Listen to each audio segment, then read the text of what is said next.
The Arizona sun was a merciless judge, and Amanda Brooks knew her verdict was coming. Her once pristine traveling dress, ordered from Boston's finest seamstress just 3 months ago, now hung on her frame like a dusty shroud. The wagon wheel had snapped clean through yesterday morning, and her driver, that coward Jenkins, had taken the horses and left her with nothing but $47 in gold coins and a canteen that ran dry 6 hours ago. She stumbled forward, her leather boots, impractical things meant for cobblestone streets. Not this endless red earth, catching on every rock and root. The desert stretched before her like God's own furnace, heat waves dancing off the hardpan, making the distant mesas shimmer like mirages. Or perhaps they were mirages. Amanda couldn't tell anymore.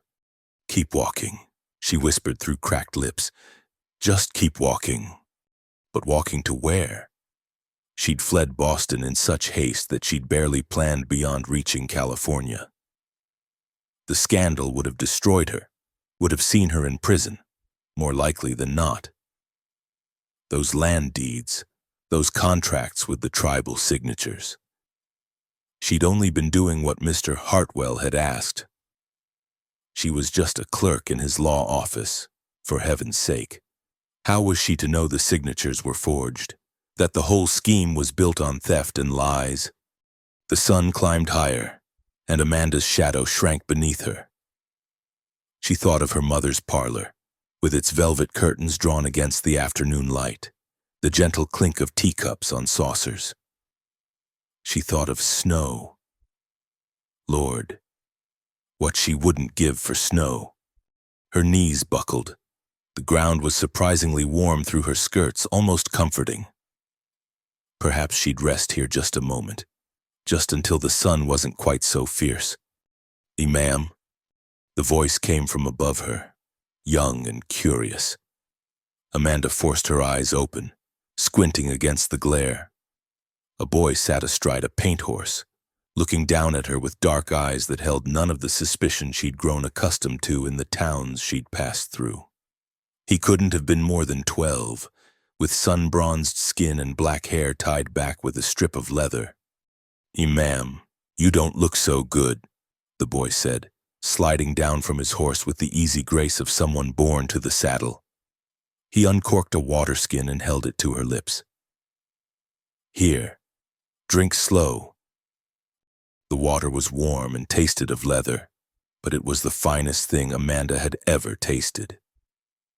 She wanted to gulp it down, but the boy's steady hand kept her pace measured. "Thank you," she managed when he pulled the skin away. "You're a long way from anywhere, ma'am. Where's your horse, your people?" "Gone." The word came out bitter. The wagon broke. The driver took the horses. The boy's expression darkened. "Left you out here alone. That ain't right." He studied her for a long moment, seeming to weigh something in his mind. Then he smiled, sudden and bright as sunlight breaking through clouds. "Want to meet my papa? He's got a trading post on about 5 miles north, and we got shade, water, food. He don't turn nobody away who needs help." Amanda knew she should be cautious. She'd learned hard lessons about trusting strangers these past weeks. But what choice did she have? Die here in the dust, or take a chance on a boy's kindness? Yes, thank you." The boy helped her stand, surprisingly strong for his age. "Can you ride? You can share with me. Patch is here. He's carried 2 before." She'd never ridden astride in her life, but propriety seemed a small concern when balanced against survival. The boy boosted her up, then swung up behind her, reaching around to take the reins. "I'm Lucas," he said as the horse began walking. "Lucas Silversmith, Papa's Daniel Silversmith. Mama was Mary Crow Feather, but she passed when I was small." "Amanda Brooks," she replied, then wondered if she should have given a false name. Too late now. "That's a pretty name.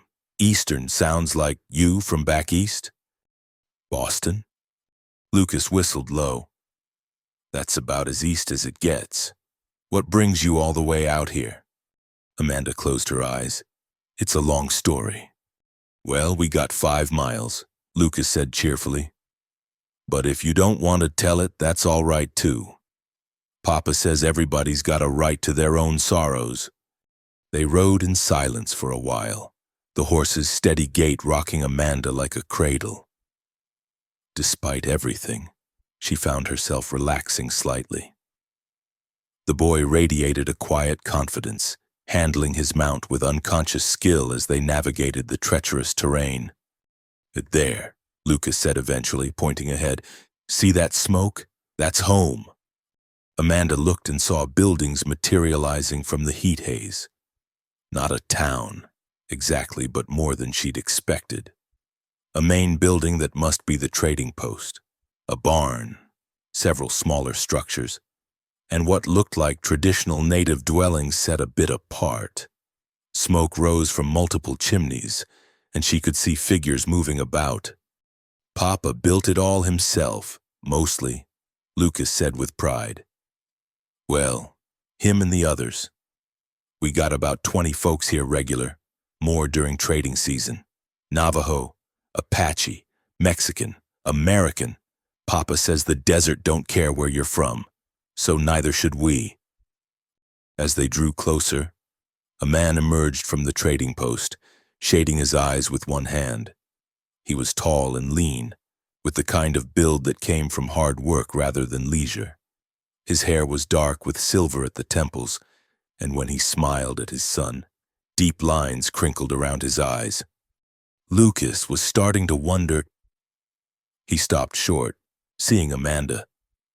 His expression shifted from welcome to concern. Son, found her out by Devil's Wash. Papa, that snake Jenkins left her when their wagon broke. Daniel Silversmith's face darkened much as his son's had. Jenkins should have known. He reached up to help Amanda down, his hands gentle but impersonal. Ma'am, you're welcome here. Let's get you out of this sun. The interior of the trading post was blessedly cool and dim. Amanda sank into a chair while Daniel fetched water and a damp cloth. A woman appeared from a back room, native, with intelligent eyes and silver threading through her long braids. Sarah, Daniel said when we got a guest. Ladies had a rough time of it. Sarah Crow Feather took one look at Amanda and began issuing quiet orders. Before Amanda quite knew what was happening, she found herself in a small but clean room, wearing a borrowed dress of soft cotton, her feet soaking in a basin of cool water. Sarah worked silently, efficiently, asking no questions. It wasn't until later, after she'd eaten a simple meal of beans and cornbread, that Amanda found herself sitting with Daniel on the trading post's broad porch, watching the sun paint the desert in shades of gold and crimson. Lucas says you're from Boston, Daniel said, not quite a question. Yes, a long way from home. Amanda laughed, short and bitter. I don't have a home anymore. Daniel was quiet for a moment. Desert's got a way of taking people in who don't fit anywhere else. Ask me how I know. She looked at him sideways. His accent was educated Eastern, not unlike her own. You're not from here either, she said. Philadelphia originally. Came out here 15 years ago running from my own troubles. He smiled slightly. Found something I wasn't looking for. A life. A purpose. A son. Lucas seems like a fine boy. He is best thing that ever happened to me. Him and his mama both. Daniel stood. You're welcome to stay as long as you need. Miss Brooks, we got work if you're willing, and we don't ask questions that don't need asking. Whatever brought you here, that's between you and your conscience. Amanda felt tears prick her eyes. After weeks of suspicion, of doors slammed in her face, of being seen as nothing but a loose woman traveling alone, this simple acceptance was almost too much to bear. Thank you, she whispered. Daniel nodded and went inside, leaving her to watch the desert settle into evening. Somewhere in the distance, a coyote called, and another answered. The sound should have been lonely, but somehow it wasn't. Lucas appeared at her elbow, silent as a shadow. "Papa likes you," he said matter-of-factly. "He don't offer permanent work to just anybody." "How can you tell he likes me?" "'Cause he didn't ask what you're running from. Means he thinks you're worth trusting to tell it in your own time." The boy grinned. "Plus, he gave you Mama's old room. He don't do that for folks he thinks might rob us in the night." Amanda found herself smiling despite everything. "And what do you think? Am I trustworthy?" Lucas considered this seriously. "I think you're sad and scared and probably did something you ain't proud of. But I also think you're trying to be better. Papa says that's all anybody can do. Try to be better than they were yesterday." The wisdom from one so young made her throat tight. "Your papa sounds like a wise man." "Hey, he is smartest man I know, and I know plenty." Lucas stood. "You should stay, Miss Amanda. This place has a way of healing folks who let it." As the boy wandered off to tend to his horse, Amanda sat in the gathering dark and wondered if healing was even possible for someone like her. She'd been party to stealing from the very people who'd taken her in today. How could she ever make that right? But as the stars began to emerge in the vast desert sky, she thought maybe Lucas was right. Maybe all anyone could do was try to be better than they were yesterday. And maybe, just maybe, this strange collection of souls in the middle of nowhere might give her the chance to try.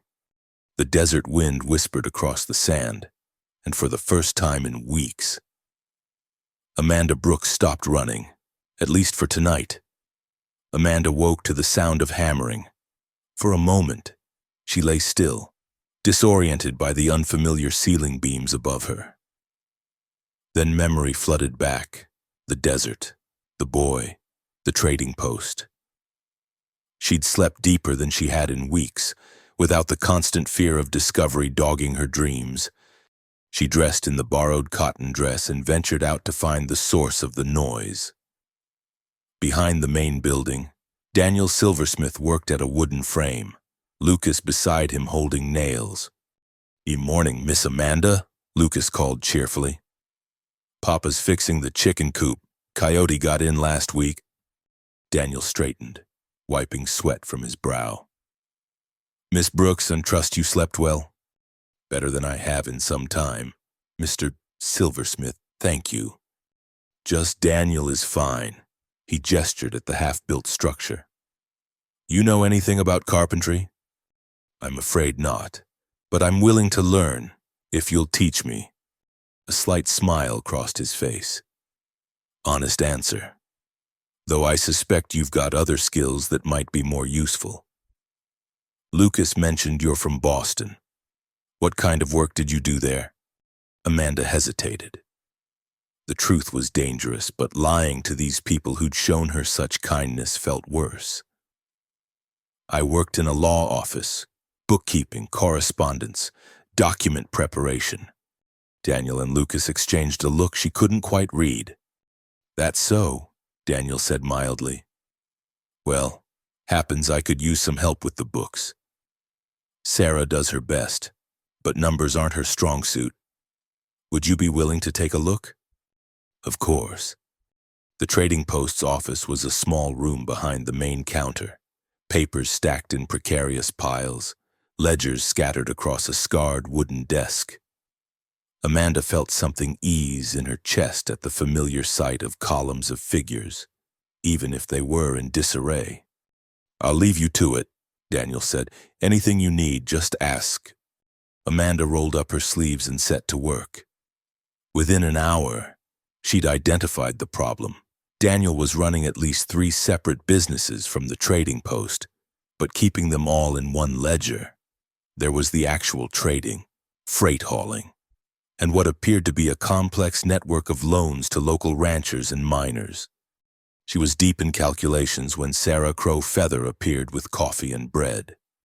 "You're the first person to make sense of Daniel's system," Sarah said, setting the tray down carefully. "Even he gets lost sometimes. It's not that complicated once you see the pattern." Amanda accepted the coffee gratefully. "Though I'd suggest separate books for each enterprise. It would make tax time simpler." Sarah's expression sharpened. "You know tax law?" "Some. Part of my work involved property documentation." The two women regarded each other for a long moment. Sarah was no fool. Amanda could see the intelligence in her dark eyes, the careful assessment. "Property documentation," Sarah repeated, that covers considerable ground. Amanda set down her pencil. "Mrs. Crow Feather." "Just Sarah. Sarah, I want you to know, I would never do anything to harm you or your people, and whatever I may have done before, I'm not that person anymore." Sarah's expression softened slightly. "The desert has a way of changing people, some for the better, some for the worse. Daniel seems to think you're the former. His judgment is usually sound." She left Amanda to her work, but the conversation lingered in Amanda's mind. These people had taken her in without question, but they weren't naive. They knew she was running from something. By noon, she'd reorganized the entire filing system and started on the current month's books. She was so absorbed that she didn't hear Daniel enter until he spoke. "Good Lord, is that my ledger?" Amanda looked up, suddenly worried. "I hope you don't mind. I thought if I separated the accounts—" "Mind?" Daniel moved closer, examining her work. "Miss Brooks, you've done more in 4 hours than I've managed in 4 months. Where did you learn accounting like this?" "Radcliffe Female Seminary, then 3 years at Hartwell and Associates." The name slipped out before she could stop it. Daniel's expression didn't change, but she saw the recognition in his eyes.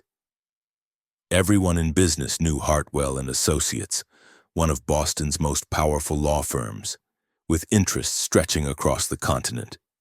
"I see," was all he said. Then, "Would you be interested in permanent employment, room, board, and wages, $20 a month to start?" It was a generous offer for a bookkeeper in the territories. More than generous, considering he was also offering protection from whatever she was running from. Why?" Amanda asked. "You don't know me. You don't know what I've done." Daniel was quiet for a moment, then pulled out a chair and sat across from her. 15 years ago, I was a junior partner in a Philadelphia firm, respectable, successful, engaged to a senator's daughter. Then I discovered my senior partners were defrauding war widows out of their pensions. When I tried to stop it, they framed me for embezzlement." Amanda's breath caught. "I ran," Daniel continued. "Made it as far as Santa Fe before my money ran out.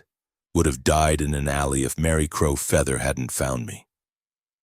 She was working at a boarding house, sending money back to her family on the reservation. "She could have turned me in for the bounty on. Instead, she hid me, nursed me back to health, eventually married me despite everything." He gestured around the small office. "This place, these people, we're all running from something or towards something." "Sarah there?" "She was educated at an Eastern school, meant to be a teacher on the reservation. But she refused to teach children to forget their own language, so they cast her out. That's how she ended up here." "And Lucas?" Daniel's face softened. "Lucas is the best of both his parents. Smart as his mama, stubborn as me. He'll need education soon, proper education. The kind of education a woman from Radcliffe might be able to provide." Amanda felt tears threaten again. "Mr. Silversmith, Daniel, you should know that I was involved in something terrible. Land fraud against tribal territories. I didn't know at first, but when I found out, you ran rather than be part of it. After I'd already been part of it, The damage was done. Daniel leaned back in his chair. Tell me something, Miss Brooks. If you could undo it, would you? With all my heart. Then perhaps that's where we start. Can't change the past, but maybe we can work toward a better future. He stood. The offer stands. Think about it. That evening, Amanda found herself sitting with Lucas on the porch again, helping him with his reading. The boy was quick but undisciplined, his education clearly pieced together from whatever books came through the trading post. This word here, Lucas pointed, what's it mean? In manifest, it means clear or obvious. Like manifest destiny? The boy's voice carried an edge she hadn't heard before. Teacher in town said that means it's obvious God wants white folks to have all the land. Amanda chose her words carefully. That's one interpretation, but manifest can also mean to reveal or make known. Perhaps the real destiny is for all people to learn to share the land. Lucas looked at her with those two wise eyes. You really believe that? I'm trying to. Sarah emerged from the trading post, settling into a chair with some mending. Lucas giving you his philosophy test. Miss Brooks? She passes, Lucas declared. Can she stay, Aunt Sarah? Papa already asked her. Sarah's needle never paused. That's for Miss Brooks to decide, though I admit it would be nice to have another woman around who can read and cipher. Might even convince some of the local families to send their daughters for lessons. The idea sparked something in Amanda. A school? Nothing formal, but there are children here who need learning, and not just English learning. Both ways, as my people say, learning the new without forgetting the old. Amanda looked out at the desert, painted purple and gold in the dying light. 3 days ago, she'd been dying in this wilderness. Now she was being offered not just survival, but purpose. I need to tell you both something, she said quietly, about what I'm running from. She told them everything, the forged signatures, the stolen land, the moment she'd discovered the truth, how she'd confronted Hartwell, threatened to go to the authorities, how he'd laughed and told her she'd hang alongside them if she tried. Neither Sarah nor Lucas interrupted. When she finished, the silence stretched long. Finally, Sarah spoke. This Hartwell, he's still doing this, as far as I know. And you have knowledge of his methods, his papers, his associates? Amanda nodded. I helped prepare hundreds of documents. I know every detail of how the scheme works. Sarah and Lucas exchanged a look. Then perhaps, Sarah said slowly, the Creator brought you here for a reason beyond sanctuary. Before Amanda could ask what she meant, Daniel appeared in the doorway. Riders coming, maybe 6 or 7. Everyone tensed. Lucas moved to the window, peering out. It's old Sam and the Yazzie brothers. Looks like they're bringing the whole family. Daniel relaxed slightly, but Amanda noticed he still kept his hand near the rifle by the door. Wonder what brings them here so late. They didn't have to wonder long. The riders dismounted in a cloud of dust, and Amanda recognized the controlled urgency of people bearing bad news. The lead rider, a weather-beaten man in his 60s, spoke rapidly to Daniel in a mixture of English and what Amanda assumed was Navajo. Daniel's face grew increasingly grim. Finally, he turned to the others. Railroad surveyors were spotted near Black Mesa.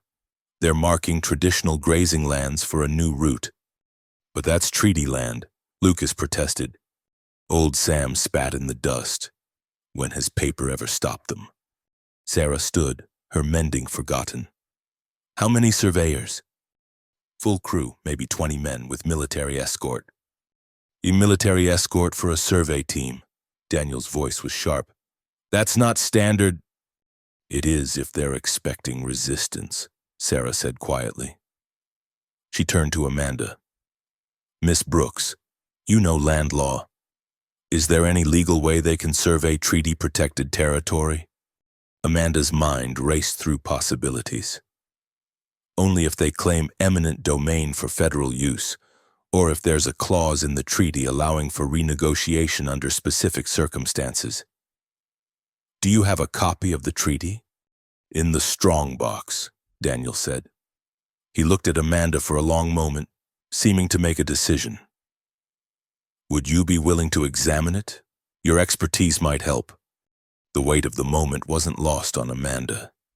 3 days ago, she'd been party to stealing land from these very people. Now they were asking for her help to protect it. Yes, she said simply. Yes, I'll help. The group moved inside, where Daniel produced a leather-wrapped bundle from a heavy iron strongbox. The treaty was written in both English and Spanish, with marks and signatures from various tribal leaders. Amanda spread it on the table, using lanterns to illuminate the dense legal text. She read in silence while the others waited. Years of training under Hartwell had taught her to find the loopholes, the weak spots that could be exploited. Now she used those same skills in reverse, looking for strengths, for language that might protect rather than plunder. Here, she said finally, pointing to a section. The treaty guarantees the land for perpetual use and occupancy by the signatory tribes, but there's a provision for necessary military roads that's dangerously vague. So they could claim they need a road for military purposes, Daniel asked. Possibly, but, Amanda read further. The provision requires consultation with and compensation to the affected tribes. Have they made any official contact? Old Sam snorted. First we heard was seeing their transit theodolites on the ridge. Then they're in violation. Amanda felt the familiar thrill of finding the key point in a document. Without proper consultation, any survey is illegal. You could petition the territorial court for an injunction. The courts don't favor Indians, one of the Yazzie brothers said bitterly. No, Amanda agreed.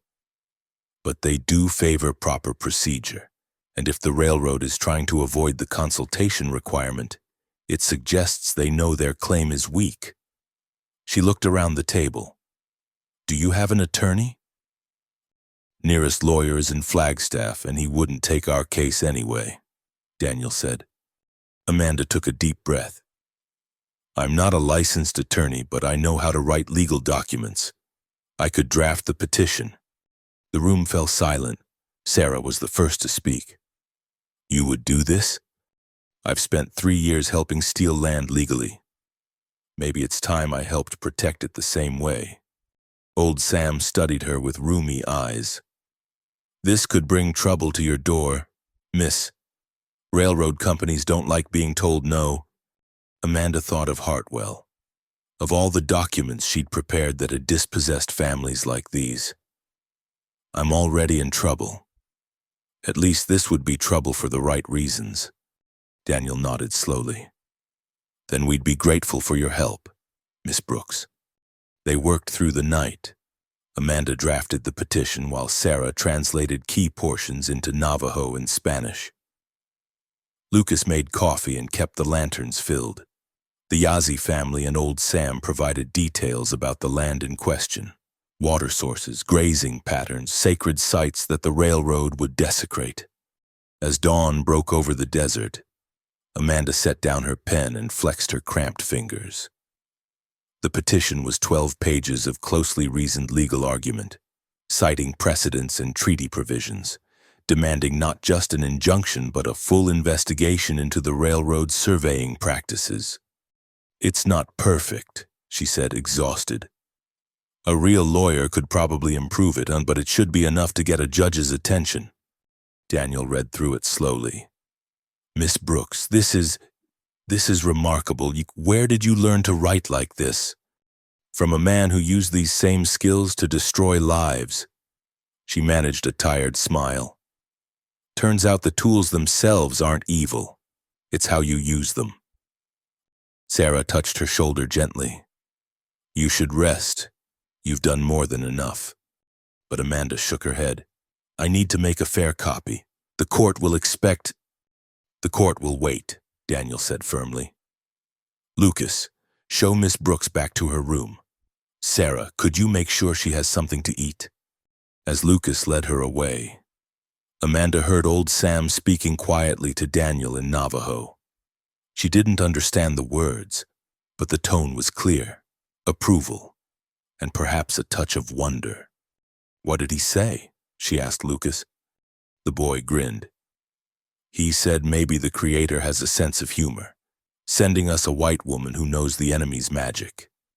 He also said you have a warrior's heart, even if you don't know it yet. Amanda felt tears prick her eyes again. I'm no warrior, Lucas. I'm just trying to make things right. Aunt Sarah says that's how all warriors begin, Lucas said seriously. Not wanting to fight, but knowing something needs protecting. Back in her small room, Mary Crow Feather's room, she reminded herself, Amanda collapsed onto the bed. Through the window, she could see the sun rising over the desert, painting the rocks in shades of rose and gold. Somewhere out there, railroad surveyors were measuring land that wasn't theirs to take. But here, in this unlikely collection of outcasts and survivors, she'd found people willing to fight back with words instead of weapons. She thought of Hartwell, probably sitting in his Boston office right now, confident that his former clerk was either dead in the desert or too frightened to ever speak against him. He was wrong on both counts. I can't undo what I helped you do, she whispered to the empty room. But I can try to stop you from doing it again. As sleep finally claimed her, Amanda Brooks made a decision. She would accept Daniel's offer. She would stay at Whispering Winds, teach Lucas and any other children who needed learning, keep the books that tracked honest trade instead of theft. And when the time came, because she knew it would come, she would use everything Hartwell had taught her to fight against men like him. The desert had taken her in when she was lost. Now it was time to repay that debt, one legal document at a time. 3 weeks had passed since Amanda drafted the petition, and Whispering Winds had transformed from a refuge into something that felt dangerously close to home. She rose each dawn to help Sarah with breakfast, spent mornings teaching Lucas and 2 Apache children whose families traded regularly at the post, and devoted afternoons to maintaining Daniel's increasingly complex books. The petition had been filed in Prescott, carried there by the Yazzie brothers with copies sent to the territorial governor and the Bureau of Indian Affairs. Now they waited, and in that waiting, Amanda discovered the rhythm of life at the trading post. Miss Amanda, look, Lucas called from where he sat with the other children around a makeshift table under the ramada. I wrote my name in 3 languages. She examined his slate, smiling at the careful letters. Excellent work. Lucas, Maria, Joseph, show me yours. As the children worked on their letters, Amanda noticed a dust cloud approaching from the east. Her stomach tightened. Unexpected visitors rarely brought good news. But Lucas just glanced up and grinned. That's Thomas Red Crow. He's bringing supplies from Flagstaff. Thomas Red Crow proved to be a young man of mixed heritage, with an easy smile and news that set the trading post buzzing. Judge Morrison wants to see the treaty original, he announced, accepting a cup of water from Sarah. And there's talk in town. The railroads hired Pinkerton men. Daniel's expression darkened. Pinkertons. That's escalation. What are Pinkertons? Maria asked, looking up from her slate. Private lawmen, Amanda explained carefully. Companies hire them when, she paused, choosing her words. When they want to make sure things go their way. Thomas produced a letter from his saddlebag. This came for you, Miss Brooks, from Boston. Amanda's blood ran cold. With trembling hands, she took the envelope. Her name was written in Hartwell's precise script. I'll read this later, she managed. But Daniel shook his head. Better to know what we're facing. We're all in this together now. She broke the seal and unfolded the single sheet. My dear Miss Brooks, I was most distressed to hear of your unfortunate accident in the territories.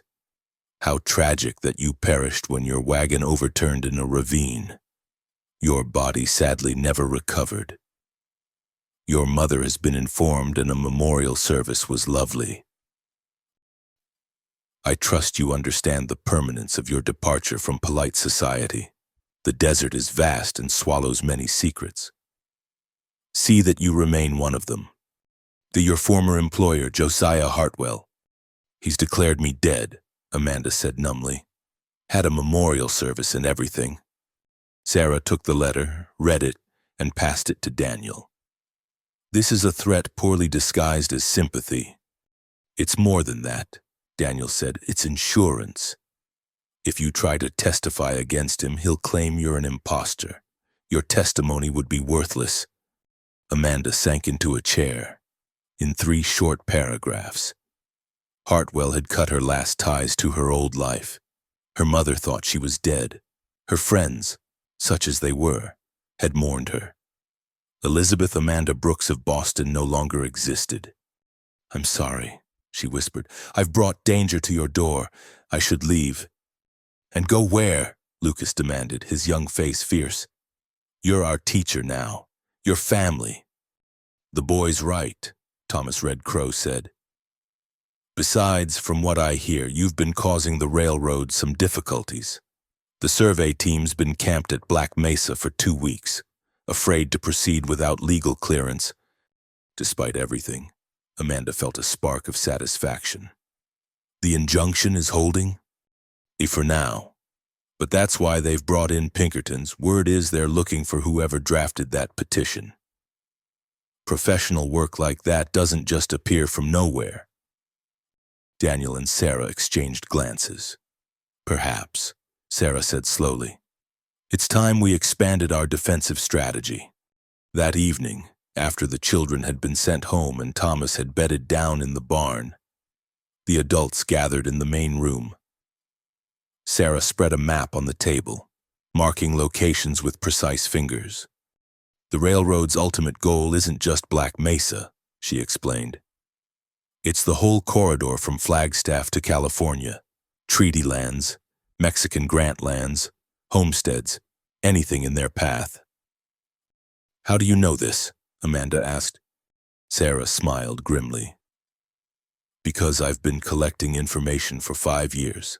Letters, contracts, survey reports. The trading post sees many travelers, and travelers talk, especially when they've been drinking Daniel's whiskey. Daniel produced a wooden box from behind the counter. Inside were dozens of documents, some water-stained, others crisp and official-looking. Sarah's been building a case. We just never had anyone who could make legal sense of it all. Amanda began examining the papers, her trained eye catching patterns immediately. These aren't just about one railroad. This is coordinated, multiple companies, but the same names keep appearing on the boards of directors. Including your Mr. Hartwell, Sarah asked. Amanda shuffled through more papers, then stopped.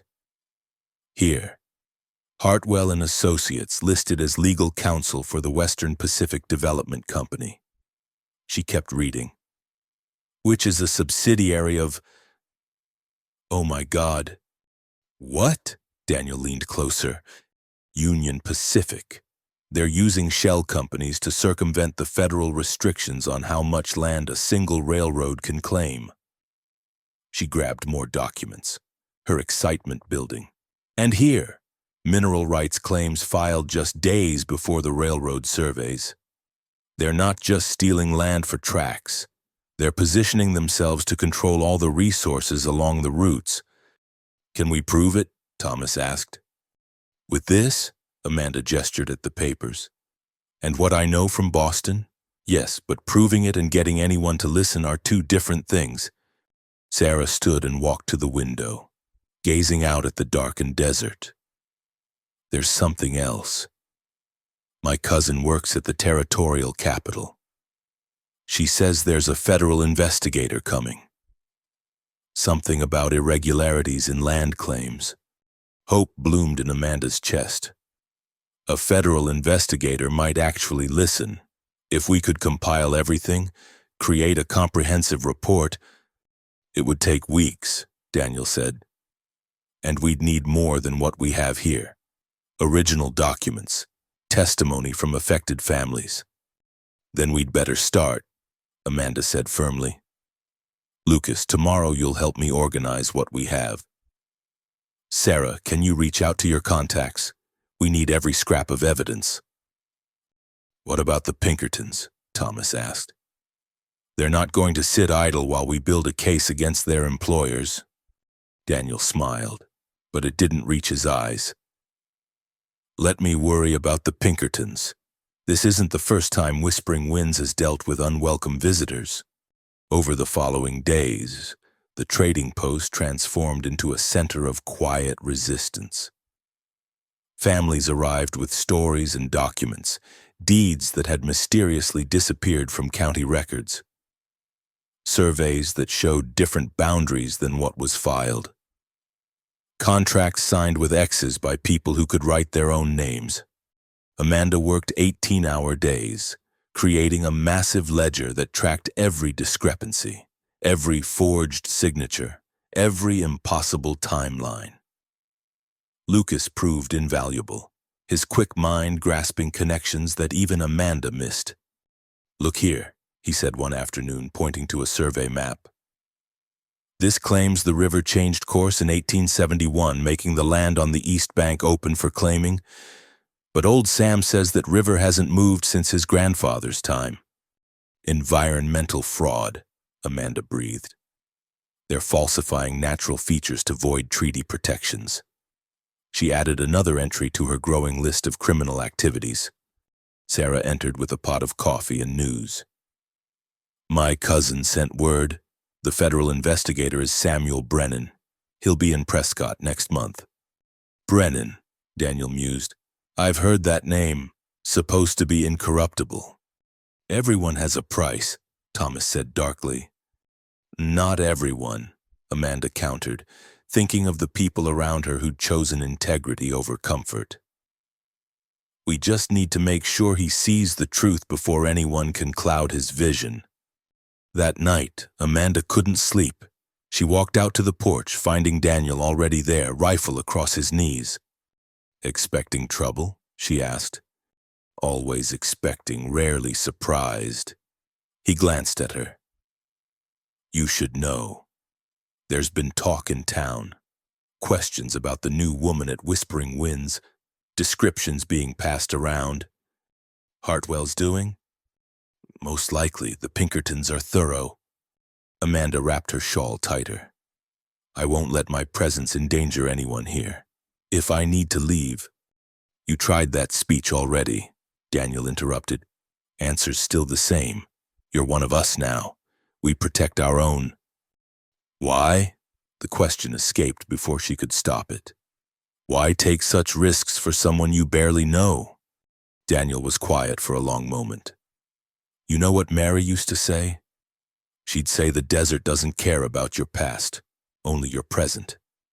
Are you helping or harming? Building or destroying? That's all that matters.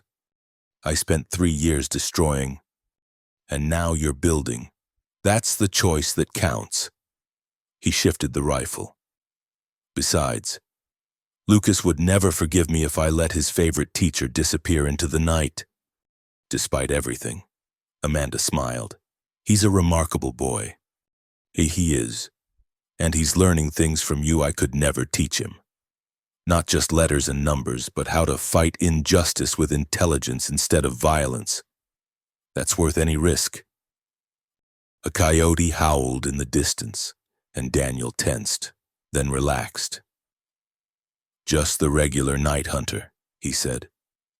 You should get some sleep. Tomorrow Sarah wants to show you something. What Sarah wanted to show her turned out to be a hidden canyon 5 miles from the trading post. They rode out at dawn, just the 2 women, leaving the men to mind the store.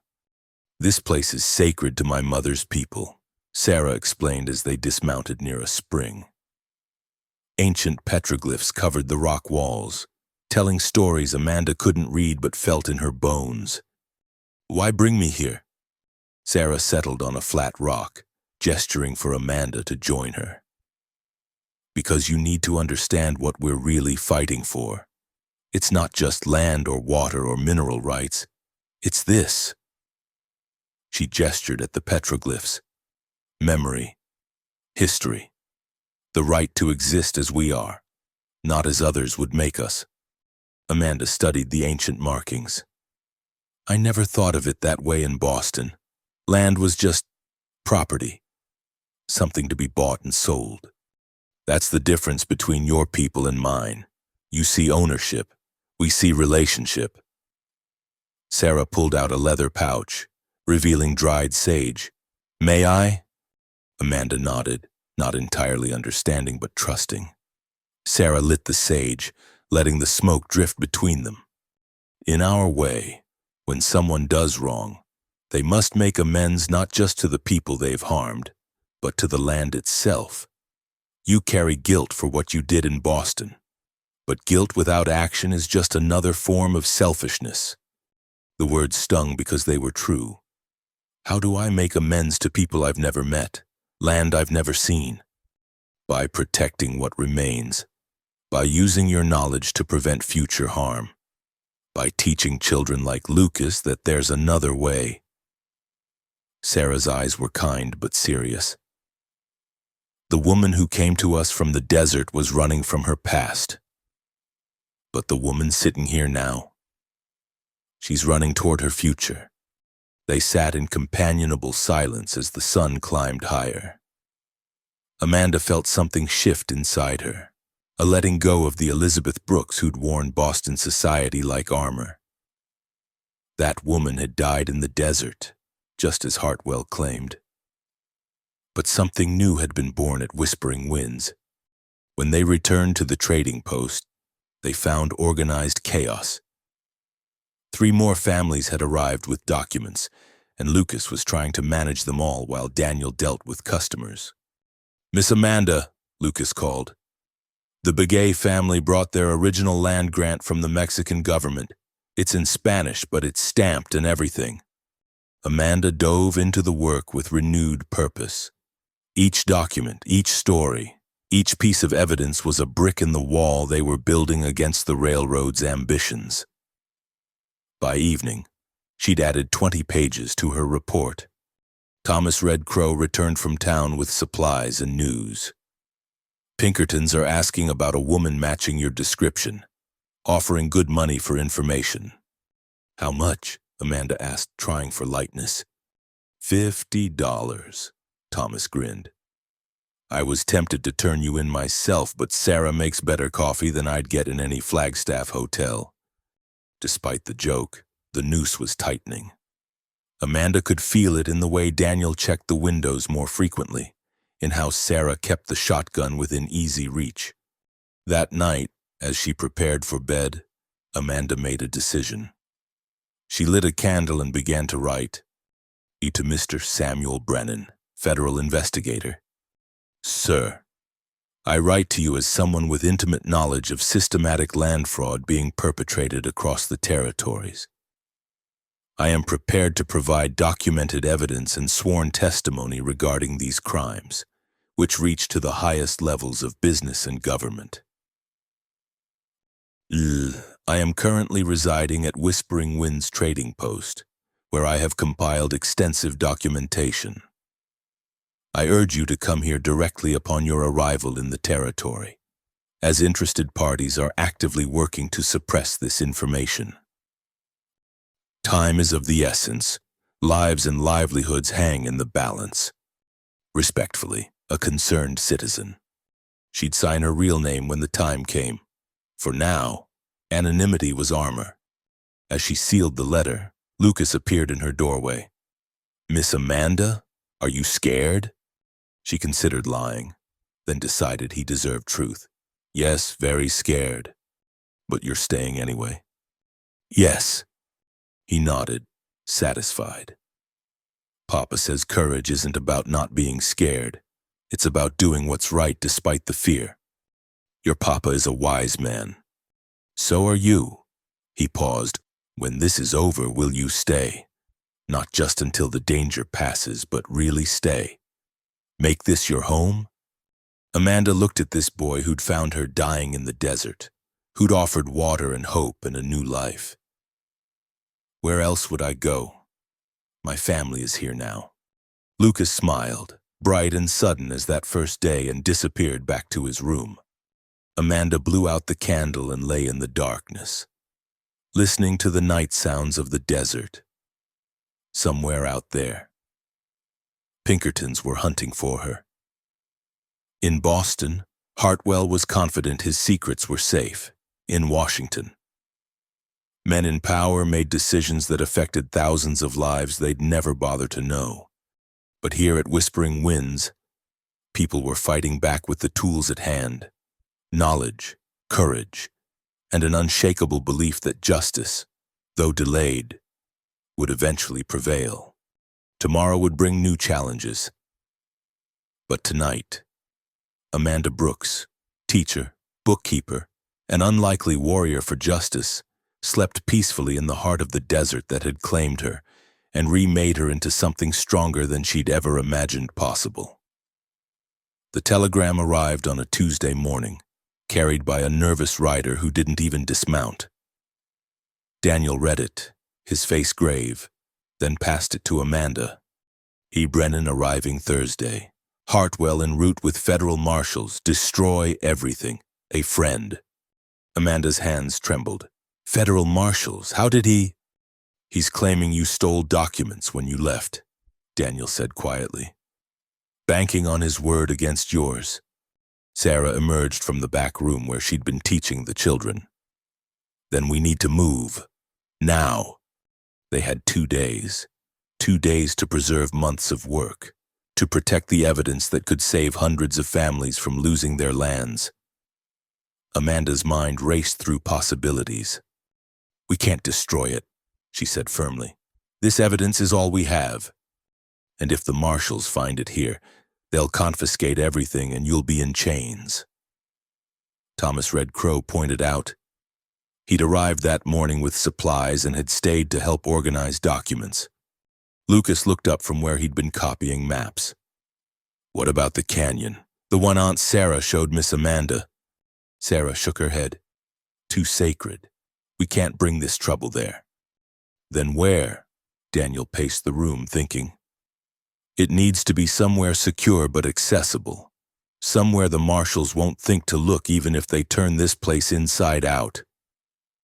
Amanda stared at the stacks of evidence they'd compiled.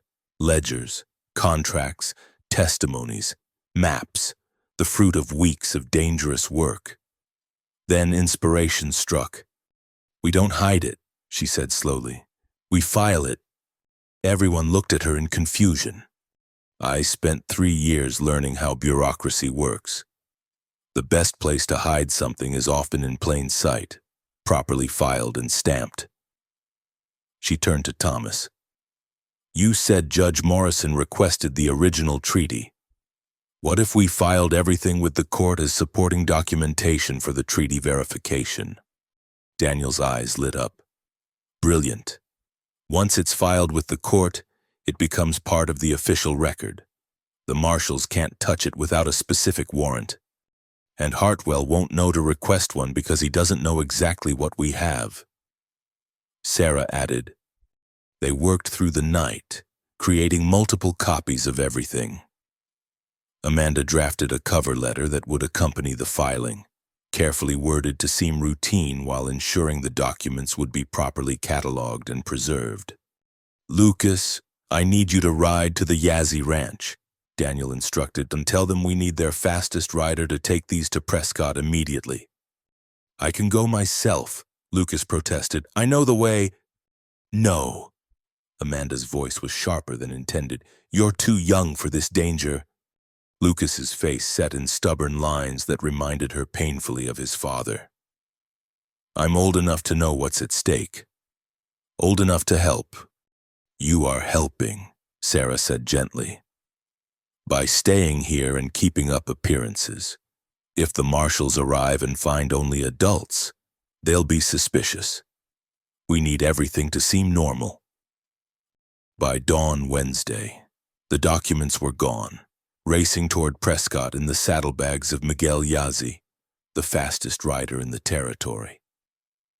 The trading post looked normal, perhaps a bit too clean, but nothing that would raise immediate suspicion.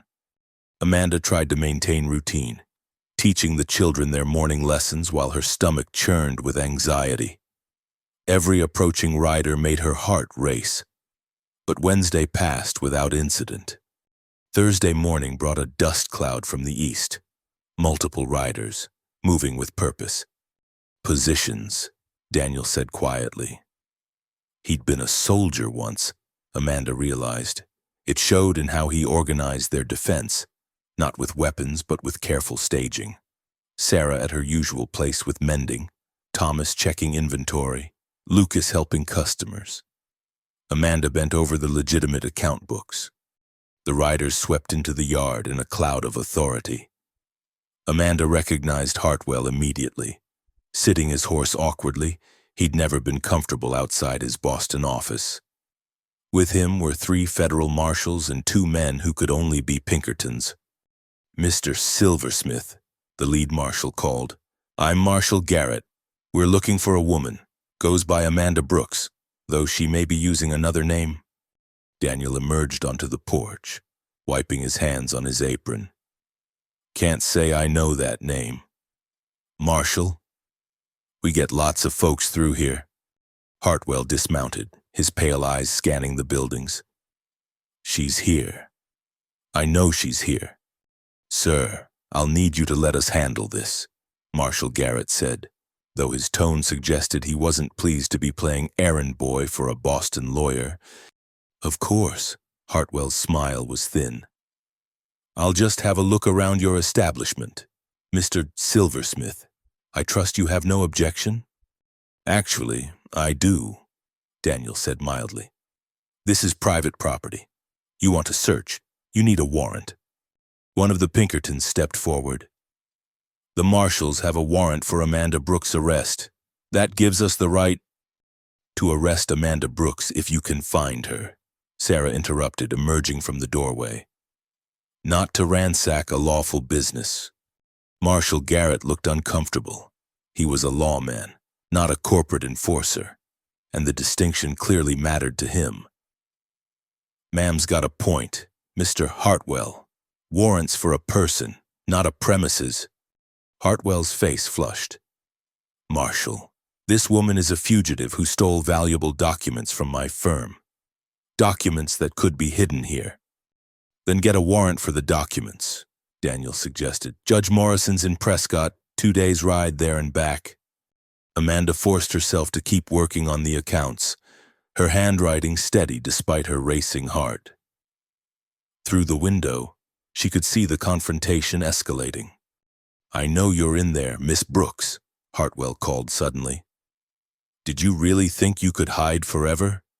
Did you think your death would go unquestioned when you started meddling in affairs beyond your understanding? Lucas appeared at Amanda's elbow. Don't go out there, he whispered. Papa has a plan. Your silence won't protect you, Hartwell continued. Or these people who've harbored a criminal. That did it. Amanda stood, but Sarah's hand on her shoulder stopped her. Wait, Sarah murmured. Listen. New hoofbeats. A single rider approaching fast from the west. As the rider came into view, Amanda saw it was a young Apache man she didn't recognize. Mr. Silversmith, the rider called. Emergency at Widow Carson's place. She needs the healer right away. Sarah grabbed her medicine bag. A prop, Amanda realized, but a convincing one. I have to go, she announced to the marshals. Unless you intend to let an old woman suffer? Marshal Garrett tipped his hat. Of course not, ma'am. I'll need assistance, Sarah continued. Someone who can read my medicine labels. They're in Latin. She looked directly at Amanda. You there? You've got educated handwriting. Come with me. It was flimsy, but it might work. Amanda stood, keeping her face down, and moved toward the door. Stop! Hartwell surged forward. That's her. That's Amanda Brooks. But Amanda had learned things in her weeks at Whispering Winds. How to mount a horse quickly. How to ride astride. How to trust in the loyalty of people who'd taken her in. She was on the horse behind the Apache rider before anyone could react, and they were galloping away with Sarah on her own mount beside them. After them, Hartwell shouted, but Marshal Garrett held up a hand. Mr. Hartwell, I'm not leading my men on a chase through Apache territory for a woman who may or may not be your missing clerk. We'll wait here. They have to come back eventually. The ride was hard and fast, taking trails Amanda hadn't known existed. After an hour, they stopped at a small camp where several Apache families waited. Friends of the trading post, Sarah explained. They'll keep you safe while we sort this out. I can't keep running, Amanda said. It's time to face this.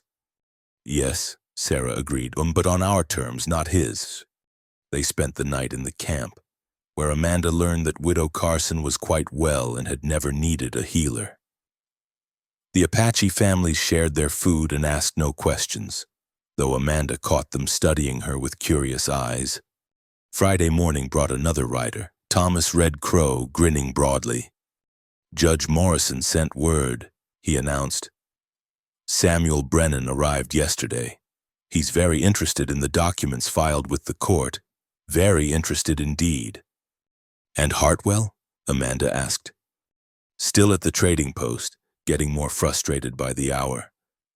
Daniel's been the perfect host, feeding them, offering shelter, and absolutely no information whatsoever. Thomas's grin widened. Also, Miguel made it back. The filing was completed. Every document properly stamped and recorded. Relief flooded through Amanda. Whatever happened to her now, the evidence was safe. There's more, Thomas continued. Brennan wants to meet with whoever compiled those documents. Says it's the most comprehensive case of land fraud he's ever seen. He's offering federal protection to anyone willing to testify. Amanda closed her eyes. Federal protection meant admitting her real identity, facing Hartwell's accusations, risking everything. But it also meant a chance to finally stop him. When? She asked. Tomorrow. Brennan's set up at the Prescott Federal Building. He's asked that you come directly there, not to the trading post. It could be a trap, Sarah warned. Everything could be a trap, Amanda replied. But hiding isn't living. Daniel told me once that the desert doesn't care about your past, only your present. Well, my present is standing up to the man who taught me how to steal legally. That night, around the Apache campfire, Amanda made her preparations. She wrote letters to Lucas, to Daniel, to Sarah. If things went badly, she wanted them to know what they'd meant to her. An old Apache woman approached her as she wrote. Through Thomas, who translated, the woman said, "You have the look of someone going to war." "I suppose I am," Amanda replied. The woman nodded approvingly and pressed something into Amanda's hand. A small turquoise stone, worn smooth by generations of handling. "A for protection," Thomas translated, "and for truth. She says the stone will help others see your true heart." Saturday morning came too soon. Amanda dressed in her best remaining dress, simple but clean, and pinned her hair severely back.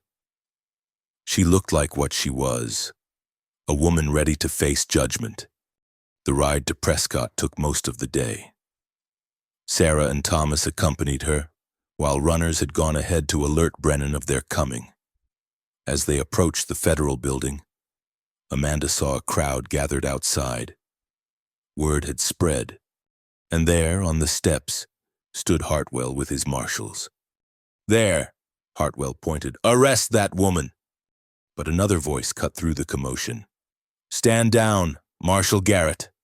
A man emerged from the building, tall, austere, with the kind of presence that commanded immediate attention. Samuel Brennan looked exactly like what he was, incorruptible. "Mr. Hartwell," Brennan said coolly, "I've been reviewing some fascinating documents. Documents that suggest you have quite a bit to answer for yourself." "That woman is a thief and a liar," Hartwell sputtered. "That woman," Brennan replied, "is a federal witness under my protection, and you, sir, are under investigation for conspiracy to defraud the United States government." The color drained from Hartwell's face. "You can't. She's nobody, a clerk, a fallen woman traveling alone." Amanda stepped forward, finding her voice at last. "I was your clerk, Mr. Hartwell. I prepared every document, filed every claim, notarized every fraudulent deed. I know where every body is buried in your empire of paper." She met his eyes steadily. "And I'm prepared to testify to all of it." You signed those documents too," Hartwell snarled, abandoning pretense. "You're as guilty as I am." "Yes," Amanda said simply. "I was, but I'm trying to make amends. Can you say the same?" Brennan stepped between them. "Miss Brooks, if you'll come with me, we have a great deal to discuss." He glanced at Hartwell. "You might want to contact your attorneys. Mr. Hartwell, you're going to need them." As Amanda climbed the steps to the federal building, she heard a familiar voice call out. Turning, she saw Lucas pushing through the crowd, Daniel behind him. "Miss Amanda," Lucas reached her, breathing hard. "We came as soon as we heard. Papa says to tell you we're all here, the whole community, everyone whose land you helped save." Looking back, Amanda saw them, the Yazzie brothers, Old Sam, the Apache families, Mexican ranchers, small farmers, all the people whose lives would have been destroyed by Hartwell's schemes. "We stand with you," Daniel said quietly, meeting her eyes. "Whatever comes." Amanda felt the turquoise stone warm in her pocket. The desert had given her more than refuge. It had given her purpose, family, and the courage to face her past in order to build a better future. "Thank you," she said, her voice carrying across the crowd. "All of you, for showing me that there's more than one way to read the law. That justice isn't just about documents and contracts. It's about people and community and doing what's right even when it costs everything." She turned and walked into the federal building, ready to tell her truth at last. Behind her, Hartwell's blustering grew fainter, drowned out by the voices of the people, native, Mexican, American, who'd come to witness justice being done. The desert had taken in a broken woman running from her past. Now it had sent forth a warrior armed with truth, ready to fight for its future. And Amanda Brooks, teacher, bookkeeper, unlikely champion of the dispossessed, was finally ready to be exactly who she'd become. The testimony took 3 days. Amanda sat in the federal building's austere chamber, methodically laying out the intricate web of fraud that Hartwell and his associates had woven across the territories.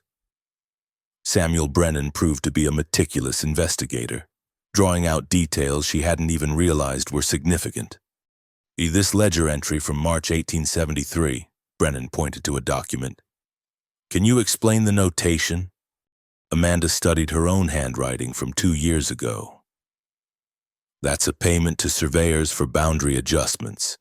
In reality, they were paid to falsify water sources on maps, making treaty-protected lands appear worthless while adjacent parcels suddenly showed springs and streams." The court stenographer's pen scratched steadily. Every word was being preserved, building a case that would reshape territorial law. On the second day, Hartwell's attorneys arrived from San Francisco. 3 men in expensive suits who objected to everything and demanded proof that Amanda was who she claimed to be. "My client insists this woman is an imposter," the lead attorney declared. "Elizabeth Amanda Brooks died in a tragic accident months ago. We have a death certificate." Brennan produced a telegram. Interesting, because I have here correspondence from Mrs. Margaret Brooks of Boston, confirming her daughter is very much alive and prepared to testify against those who led her into sin and crime. Amanda's breath caught. Her mother knew, and apparently, her mother had chosen justice over reputation. Furthermore, Brennan continued, Miss Brooks' identity has been verified by multiple witnesses, including several prominent Boston citizens who've provided sworn affidavits. The attorneys retreated, whispering furiously with Hartwell, who sat pale and diminished in the corner. By the third day, word had spread throughout Prescott. The courtroom was packed with journalists, territorial officials, and citizens whose lives hung in the balance. Daniel, Sarah, and Lucas sat in the front row, their presence a steady anchor. Miss Brooks, Brennan said, you've provided extensive documentation of land fraud, but I understand there's more. A specific incident that prompted your flight from Boston? Amanda took a breath. This was the moment she dreaded. Yes, in January. I discovered documents in Mr. Hartwell's private safe. They detailed a plan to poison water sources on native lands, making the inhabitants sick enough to abandon their territories voluntarily. Gasps rippled through the room. That's a lie, Hartwell burst out. A vicious fabrication. I have the documents, Amanda said quietly. I took them when I fled. They're in your handwriting. Mr. Hartwell, outlining how small amounts of mercury introduced to wells would cause symptoms mimicking natural illness. She produced the papers from her satchel, the ones she'd carried across half a continent, the ones that had nearly cost her life in the desert. Brennan examined them, his face growing stonier with each page. Attempted murder, he said flatly. Mass poisoning. This goes far beyond land fraud. The rest of the day blurred together. More testimony, more documents, more revelations. By evening, when Brennan finally dismissed her, Amanda felt hollowed out but strangely light. The truth was no longer hers to carry alone. Outside the federal building, the community from Whispering Winds waited. Old Sam stepped forward, speaking in Navajo with Thomas translating. He says you spoke well, that your words carried the power of truth and the weight of justice. He says you've earned your place among the people. Amanda felt tears threaten. Tell him I'm honored beyond words. Lucas tugged at her sleeve. Does this mean it's over? Can you come home now? Home. The word settled in her chest like a warm stone. Not quite yet, Brennan said, joining them. Miss Brooks, your testimony has been invaluable, but I need to ask, would you be willing to help us further? Your understanding of these schemes is unparalleled. The federal government needs someone who can help untangle what's been done and prevent it from happening again. Amanda looked at the faces around her, her new family, her community. What exactly are you asking? A position with the Bureau of Land Management, special investigator focusing on fraud prevention. You'd be based here in the territory, able to continue your work at Whispering Winds while helping us clean up this mess. The first woman investigator? Sarah asked shrewdly. Brennan smiled slightly. Times are changing, slowly, but changing. What do you say, Miss Brooks? Before Amanda could answer. Commotion erupted near the courthouse. Hartwell was being led out in shackles, marshals on either side. He caught sight of Amanda and lunged forward, held back by his guards. You've destroyed everything, he screamed. You were nothing. I made you. I taught you everything. Amanda stepped forward, meeting his wild eyes with calm certainty. Yes, you taught me. You taught me how law could be twisted to serve greed, how paper could steal what guns couldn't, how civilization could be used as a weapon against those deemed uncivilized. She paused. But others taught me better lessons. They taught me that law could protect as well as plunder. That strength comes from community, not conquest. That true civilization means living in harmony with the land and each other. Hartwell sagged between the marshals, suddenly looking far older than his years. As they led him away, Amanda heard him muttering about betrayal and ingratitude.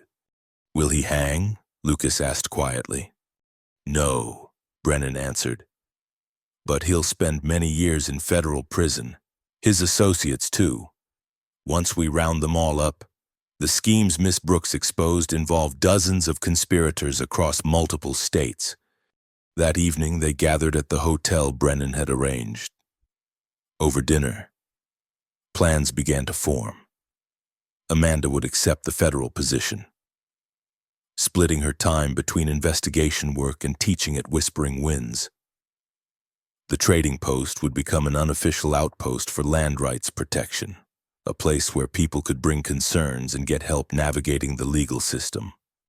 "We'll need to expand the school," Sarah said. "If Amanda's going to be traveling for investigations, we'll need another teacher." "I know someone," Thomas offered. "My cousin finished her education at Carlisle. She wants to teach, but not in a government school where she'd have to forbid children their own language." "Oh, perfect," Daniel said. "We'll build another room onto the main building." Amanda watched them plan, feeling a warmth that had nothing to do with the desert heat. These people had taken her in when she was nothing but a desperate stranger. Now they were restructuring their lives to accommodate her new role, never questioning whether she'd return to them. "I need to go to Boston," she said suddenly. "To testify in the trials there, to see my mother, to—" She paused. "To officially bury Elizabeth Amanda Brooks, the Boston society girl who did what she was told without questioning." "And then?" Daniel asked, though his eyes said he already knew the answer. "And then I come home, to stay." Lucas whooped, earning a gentle cuff from Sarah. But everyone was smiling, even stoic old Sam. Over the following weeks, the investigation expanded rapidly. Amanda's documentation proved to be the key that unlocked dozens of other cases. Land that had been stolen was returned. Families who'd been driven out came back. The railroad's expansion plans ground to a halt as their shell companies were exposed and dismantled. Amanda traveled between Prescott and Whispering Winds, always returning to the trading post with relief. The children's lessons continued, now expanded to include basic legal rights and land law. "If they're going to fight for their lands," Amanda explained to a visiting territorial official, "they need to understand the weapons being used against them." The official, who'd come expecting to find irregularities, left impressed by the small school where Apache, Navajo, Mexican, and Anglo children learned side by side, where lessons were taught in multiple languages, where understanding different ways of seeing the world was considered essential education. One evening, as Amanda worked on investigation reports by lamplight, Daniel knocked on her doorframe. "Busy?" "Always, but come in." He settled into the chair across from her desk, the same desk where she'd first untangled his ledgers months ago. "I've been thinking about what you said to Hartwell, about the lessons you've learned here.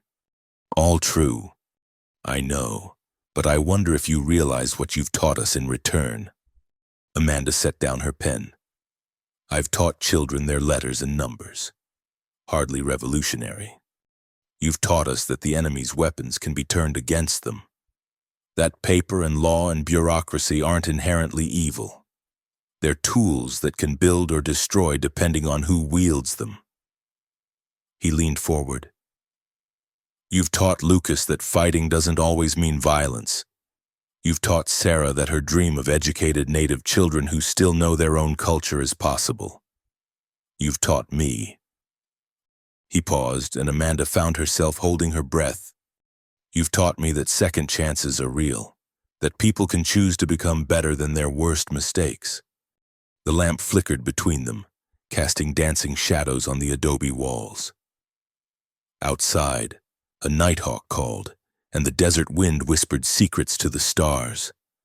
We've taught each other, Amanda said softly. That's what family does. Daniel smiled, that rare, full smile that transformed his weathered face. Yes, that's what family does. A month later, Amanda stood in a Boston courtroom, facing the men who'd been Hartwell's partners. Her mother sat in the gallery, dressed in mourning black but with steel in her spine.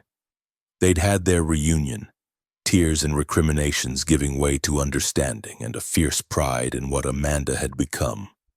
They say you've gone native, her mother had said. Living in the wilderness, teaching Indian children, working like a common laborer. Yes, Amanda had replied simply. I have. Her mother had studied her for a long moment, then nodded. Good. You look happier than I've ever seen you. Stronger, too. Now, facing the Boston jury. Amanda told her story again. But this time, she wasn't just exposing crimes, she was representing everyone at Whispering Winds, everyone whose land and life had been threatened by men who saw the frontier as nothing but opportunity for profit. The territories aren't empty wilderness waiting to be civilized, she said in her closing statement. They're home to thousands of people, native tribes with ancient claims, Mexican families with deep roots, American settlers trying to build something new. What men like Hartwell tried to do wasn't development, it was theft, pure and simple, and it was wrong. The convictions came swiftly. As Amanda left the courthouse for the last time, she felt the final chains of her old life fall away. Elizabeth Amanda Brooks of Boston was truly dead. In her place stood Amanda Brooks of Whispering Winds, teacher, investigator, defender of justice. The journey back to Arizona took 2 weeks. As the train carried her west, the landscape gradually shifted from manicured civilization to raw beauty. With each mile, Amanda felt herself relaxing, breathing easier, coming home. When the stagecoach finally crested the rise above Whispering Winds, Amanda saw them waiting, her whole community arrayed in front of the trading post. Lucas stood with a handmade banner. Welcome home, Miss Amanda. She was off the coach before it fully stopped, Lucas crashing into her arms. You're back? Did they convict them? Did you see your ma? Are you staying now? Yes, and yes, Amanda laughed, hugging him tight. Sarah approached with her quiet smile. The school's been waiting for you, and Thomas's cousin is wonderful, but the children miss their Miss Amanda. The books are a mess again, too, Daniel added, though his eyes were warm. Seems I can't keep them straight without you. Then it's good I'm home to stay, Amanda said. That night, they held a celebration. The trading post filled with neighbors and friends, sharing food and stories and music. Amanda found herself pulled into a circle dance, stumbling through the steps while Lucas laughed and tried to teach her. Later, as the party wound down, she stood on the porch where this had all begun.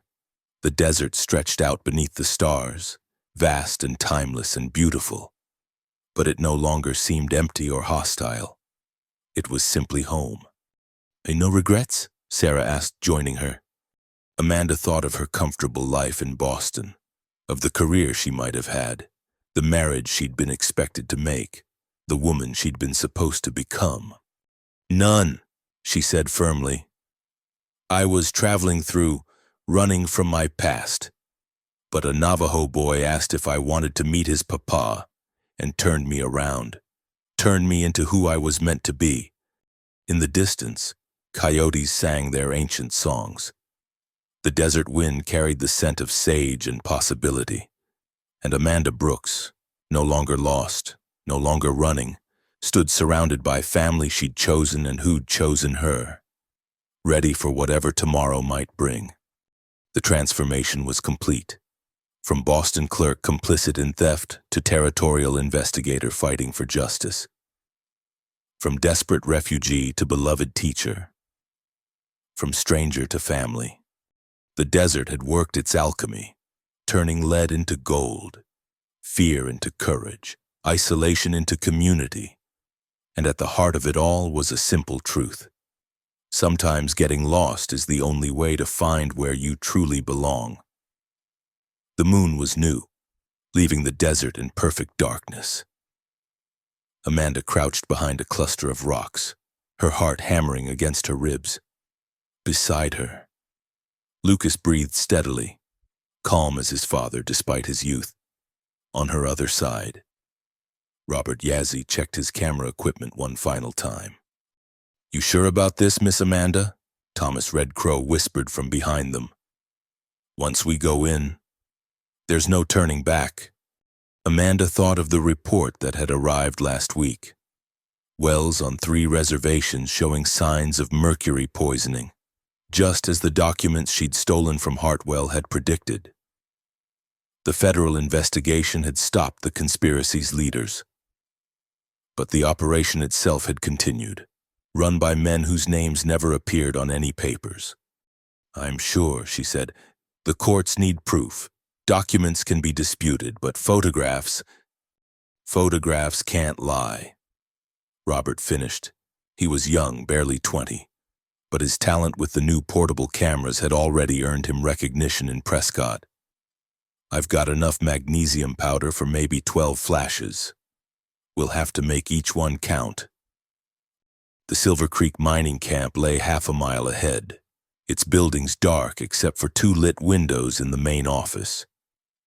According to Sarah's network of informants, the camp was a front, minimal silver extraction covering an elaborate operation to contaminate water sources upstream from native settlements. "Remember the plan."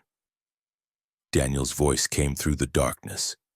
He'd positioned himself with the horses, ready for their escape. "And document everything you can and out. No heroics." Amanda almost smiled. 6 months ago, she'd been terrified of riding in daylight. Now she was preparing to infiltrate a criminal operation in pitch darkness. The desert had indeed transformed her. They moved forward using skills Sarah and the Apache scouts had taught them. How to walk silently on gravel. How to use shadows. How to breathe so quietly even dogs wouldn't hear. The camp's perimeter was laughably unguarded. Why would they expect trouble?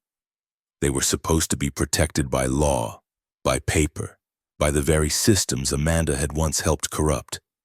The first building was storage. Lucas picked the lock, a skill Amanda had decided not to ask about, and they slipped inside. By the light of a carefully shielded lantern, they found crates of chemicals, all mislabeled. "Salt," Robert read from one crate. "But smell that?" The acrid odor was unmistakable. Mercury compounds, enough to poison a dozen watersheds. "First photograph," Amanda directed. "Make sure the false labels are clear." The magnesium flash exploded in brilliant white light. For a moment, Amanda was blind, panic rising, but her vision cleared, and no alarm sounded. They moved systematically through the building, documenting everything. Shipping manifests with delivery dates corresponding to reported illnesses. Maps with water sources marked in red. A logbook tracking dispersal rates with clinical precision. "This is evil," Lucas whispered, his young face hard with anger. "Pure evil." "Yes," Amanda agreed, "which is why we're stopping it." The main office was their real target. Amanda had learned enough about criminal operations to know that someone always kept insurance. Documents that could protect them if their partners turned. Those documents would be their proof. The office door was locked more securely, but Robert produced a thin metal tool. "My uncle taught me, sometimes you need to document things people don't want documented." Inside, the office looked legitimate. Mining claims on the walls, assay reports on the desk. But Amanda went straight to a painting of a desert sunset, feeling along its frame. There, a catch. The painting swung aside to reveal a safe. "Can you open it?" Thomas asked. Amanda smiled grimly. "Hartwell taught me many things, including his favorite safe combination, the date of his first major swindle. She spun the dial, praying criminal arrogance was universal. The safe clicked open. Inside were ledgers, contracts, and correspondence that made their previous findings look tame. Not just mercury poisoning, but plans to introduce disease to native communities, to burn crops and blame it on drought, to orchestrate conflicts between tribes to weaken resistance to land grabs. "Photograph everything," Amanda ordered, her voice tight with controlled fury. Robert worked quickly, the flashes coming one after another. Lucas and Thomas held documents flat, ensuring every word was captured. Amanda organized papers, making sure they had proof of the entire network: names, dates, amounts, methods. "That's 10 flashes," Robert warned. "2 left." A sound outside made them freeze. Footsteps on gravel, coming closer. Amanda gestured sharply. "Hide." They scattered, Amanda ducking behind the desk, Lucas vanishing into shadows with inherited skill. Robert and Thomas flattening themselves against the wall. The door opened. A man entered, lamp in hand, clearly checking on something. He went straight to the safe, then stopped. It was open. "What in the—" Lucas moved. Amanda hadn't even seen him approach. But suddenly the man was slumping, unconscious, the boy catching the lamp before it could fall and shatter. "Just a sleeper hold," Lucas said at Amanda's shocked look. "Papa taught me. He'll wake up with a headache." They had minutes now, maybe less. Amanda grabbed the most damning documents, orders signed by territorial officials, bank records showing bribes, correspondence with Washington politicians. No time for more photographs. They'd have to take the originals and hope it was enough. "Go," she hissed. They ran, abandoning stealth for speed. Behind them, shouts arose as the unconscious man was discovered. Lanterns flared to life across the camp. "Hey there! Someone spotted them! Stop, thieves!" A shot rang out, the bullet whining off rocks near Amanda's head. Terror and adrenaline flooded her system, but she kept running, clutching the documents. More shots, then answering fire from the ridge, Daniel and the Yazzie brothers providing cover as planned. The camp erupted in confusion, men shooting at shadows while Amanda and her team reached the horses. "Ride," Daniel commanded. They rode hard through the darkness, trusting their mounts and the desert knowledge that had become second nature. Behind them, pursuit foundered as horses stumbled on unfamiliar ground. But as they crested a rise, Amanda's heart sank. Lanterns ahead, they'd sent riders to cut them off. "This way," Lucas called, veering toward a narrow canyon. "Trust me." They followed, plunging into darkness so complete Amanda couldn't see her horse's ears. The canyon walls pressed close, sometimes so narrow they had to ride single file. Behind them, shouts and curses as their pursuers balked at the passage. After what felt like hours but was probably minutes, they emerged onto a wide plateau. Sarah waited with fresh horses and Apache warriors who would ensure no one followed them further. "Everyone safe?" she asked tersely. "Safe and successful," Amanda gasped, patting the document pouch. "We have everything." The ride back to Whispering Winds took until dawn.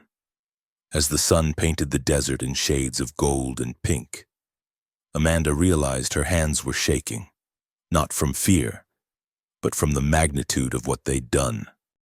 "You all right?" Daniel asked, riding beside her. "We just committed several federal crimes," Amanda said, "one breaking and entering, theft, assault." "We documented crimes against humanity," Daniel corrected. "There's a difference between law and justice. You taught me that." Back at the trading post, they developed Robert's photographs immediately, using his makeshift darkroom. As the images emerged from the chemical baths, even Sarah, who rarely showed emotion, gasped. "This is proof," she said. Undeniable proof, and no court could ignore this. But will they listen? Thomas asked. We obtained it illegally. Amanda was already writing, her pen flying across paper. They'll listen because we're going to make it impossible not to. These documents mention names, judges, territorial officials, even a senator. We send copies to newspapers in San Francisco, Denver, Chicago, New York. We make it public before they can bury it. That's dangerous, Daniel warned. These men have killed for less. Then we'd better work fast. They worked through the day, making copies, preparing packages. Lucas, exhausted, fell asleep at the table, his head on his arms. Amanda covered him with a blanket, her heart tight with love and fear for this brave boy who'd become like a son to her. By evening, 30 packages were ready for distribution. The Yazzie brothers would ride north, Thomas and his cousins east. Sarah's network would ensure copies reached Native leaders across the territories. And Amanda would personally deliver a set to Samuel Brennan. Once these are sent, there's no going back, Sarah said. They'll come for us. Let them come, old Sam said from the doorway. He'd arrived with more riders, word having spread through the Native community. We stand with you. All the people stand with you. Amanda looked around at the faces gathered in the trading post.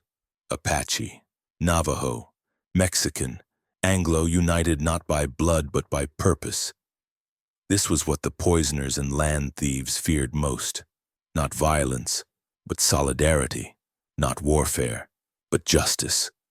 That night, as riders dispersed across the territory carrying their explosive cargo, Amanda found herself on the porch with Daniel. Lucas slept inside, exhausted by their adventure.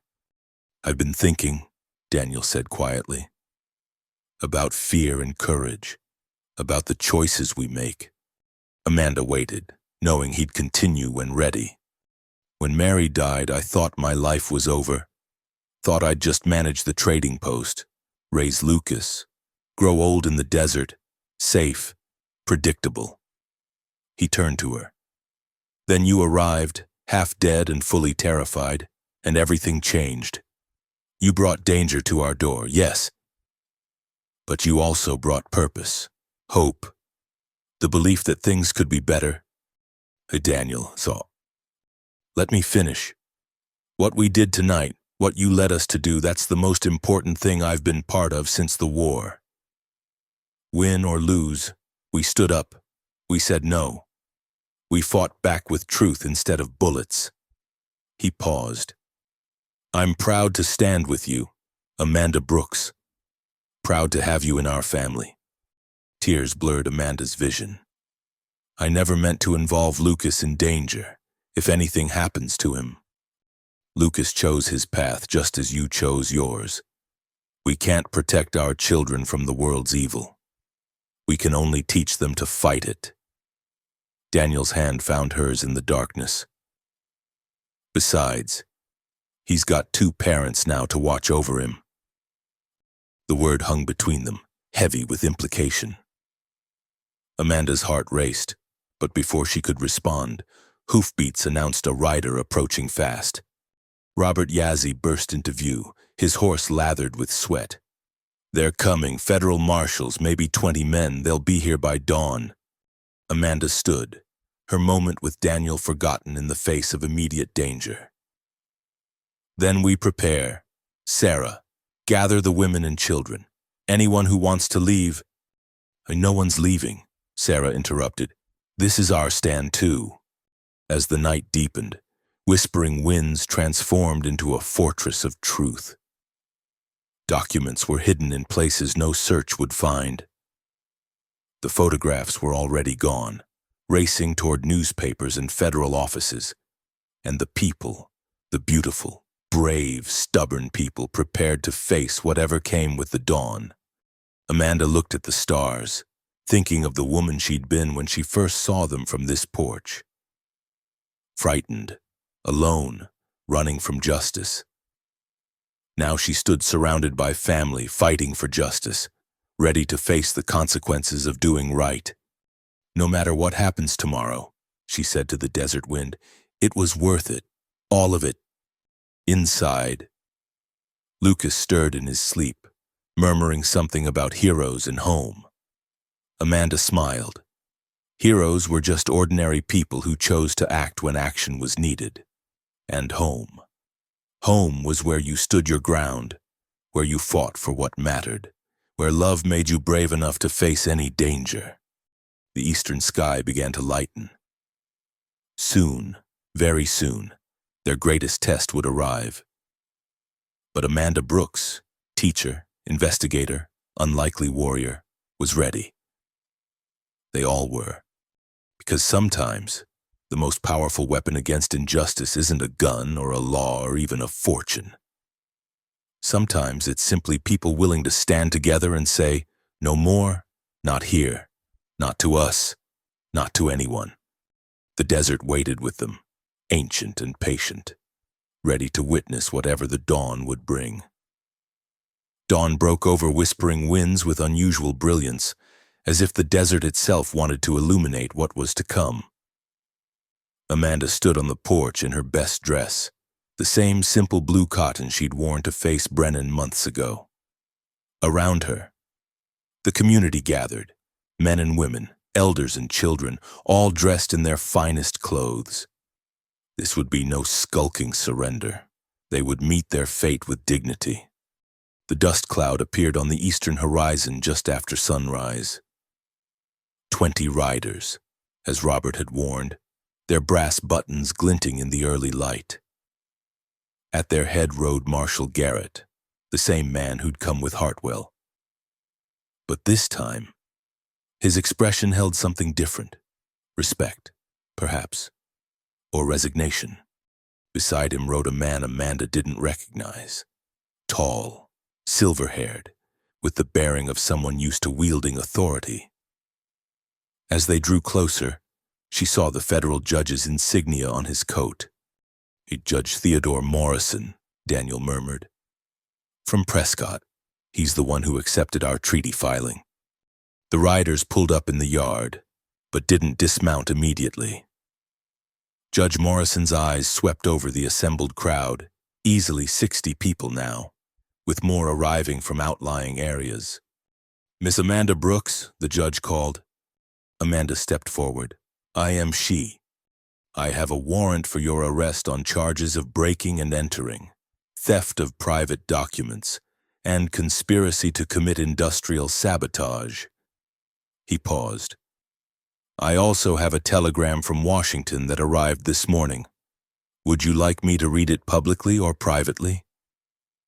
Amanda's chin lifted. "I have no secrets from these people. Read it publicly." Judge Morrison produced a yellow paper. "From the Office of the President of the United States. In light of evidence received regarding systematic poisoning of water sources on federal and treaty-protected lands, all operations of the Silver Creek Mining Company are hereby suspended pending full investigation. Any person providing testimony or evidence in this matter is granted federal protection and immunity from prosecution for activities undertaken to expose said crimes." A murmur ran through the crowd. Amanda felt her knees weaken but forced herself to remain standing. "Furthermore," the judge continued, "Miss Amanda Brooks is requested to appear before a special congressional committee investigating corruption in territorial land management. Her safety and that of her associates is guaranteed by the full authority of the federal government." Marshal Garrett shifted uncomfortably in his saddle. "Judge, my orders were to arrest—" "Your orders have been superseded, Marshal." Morrison's voice was sharp. "Unless you'd like to explain to the President himself why you arrested a federal witness under his personal protection." The Marshal backed down, but one of his deputies, a younger man with cruel eyes, spoke up. "What about the assault? My cousin was working security at that camp. They attacked him." Lucas stepped forward before anyone could stop him. I put him to sleep when he discovered us. He was reaching for his gun. Would you rather I'd let him shoot my mother? The word hung in the air. Mother. Amanda's eyes flew to Lucas, who stood straight and defiant, daring anyone to contradict him. Judge Morrison's expression softened slightly. How old are you, son? 13, sir. And you participated in this expedition? I did, because men were poisoning our water, making children sick, killing elders. Lucas's voice grew stronger. Because sometimes the law protects criminals instead of people. Because someone had to do something. Lucas, Daniel warned quietly. But the judge held up a hand. No, let him speak. Go on, young man. Lucas looked at Amanda, drawing strength from her nod. Miss Amanda taught us that the law is supposed to protect everyone equal. But we saw different. We saw papers being more important than lives. So we decided to get our own papers. Proof nobody could deny. And this proof, where is it now? Gone, Amanda said simply. Sent to newspapers across the country, to federal offices in Washington, to anyone who might listen and act. The judge dismounted, his movement deliberate. Miss Brooks, do you have copies of these documents? I do. I'll need to see them. He looked around at the crowd. But perhaps we could conduct this review inside. The sun grows warm. It was an olive branch, a gesture of civilized discussion rather than arrest. Amanda accepted it. Of course. Sarah, could you prepare coffee? Daniel, perhaps you could see to the marshal's horses. The transformation from potential confrontation to hospitality happened smoothly, a testament to the community's discipline. As the officials dismounted, children were sent to bring water for horses. Women emerged with fresh bread and preserves, and men quietly ensured that weapons remained visible but not threatening. Inside the trading post, Amanda spread the documents across the table. Judge Morrison examined each one carefully, his expression growing graver. Marshal Garrett read over his shoulder, occasionally whistling low at particularly damning revelations. This is extensive, the judge finally said. Names I recognize, men I've dined with. He looked at Amanda sharply. You realize what you've done? The hornet's nest you've kicked?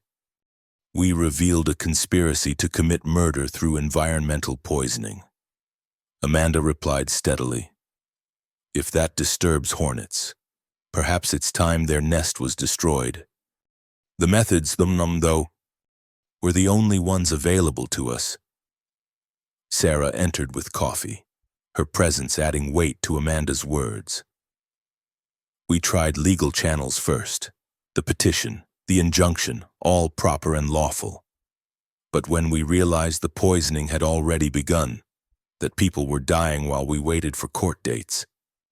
You took action, Morrison finished. Yes, I see. He accepted coffee from Sarah with a nod of thanks. Tell me, Miss Brooks, in Boston, when you worked for Hartwell, did you ever imagine you'd end up here? Breaking into buildings in the dead of night?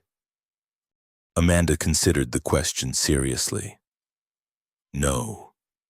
In Boston, I believed the law was sacred, inviolate, that if we just followed the rules, justice would prevail.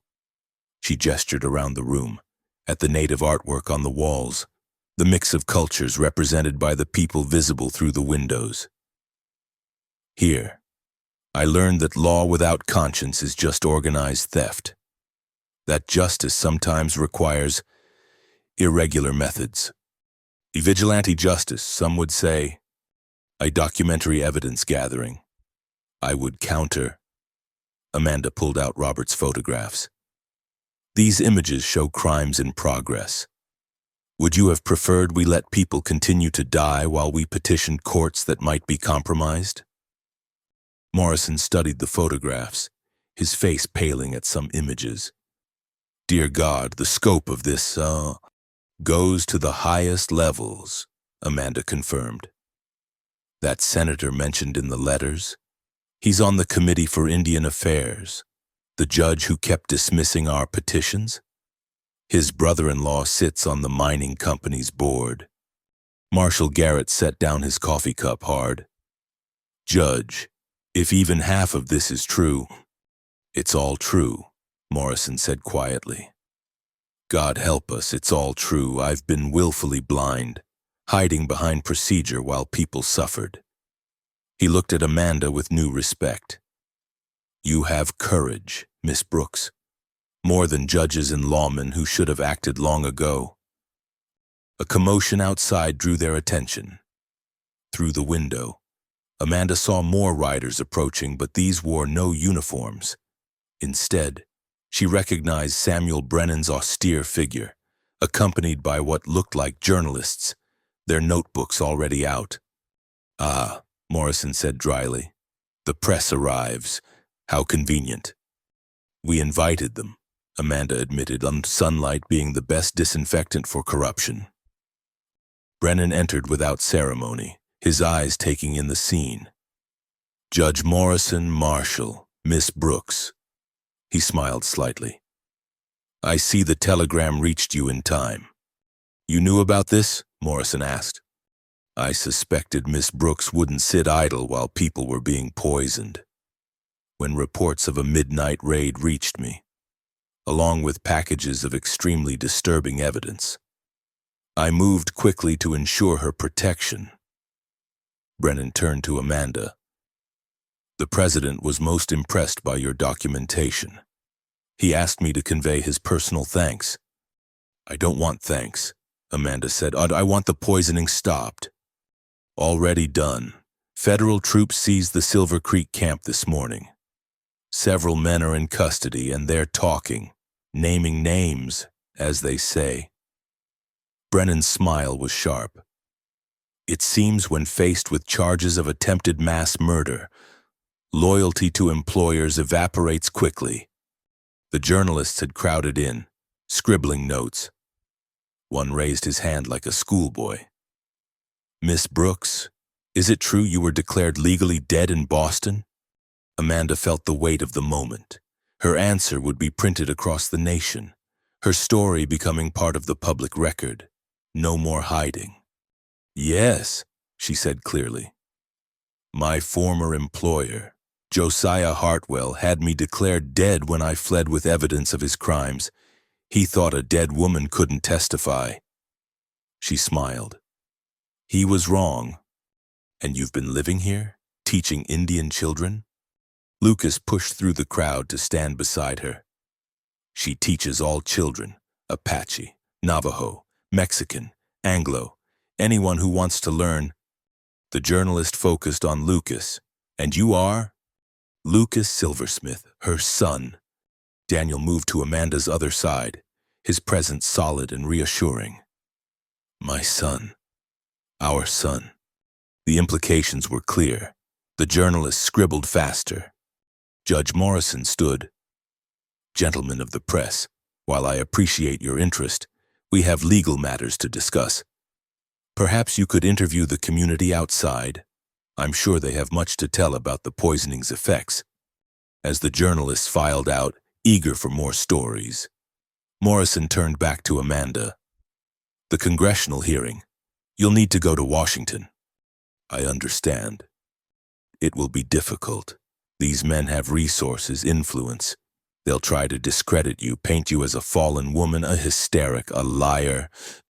They can try. Amanda's voice was steel.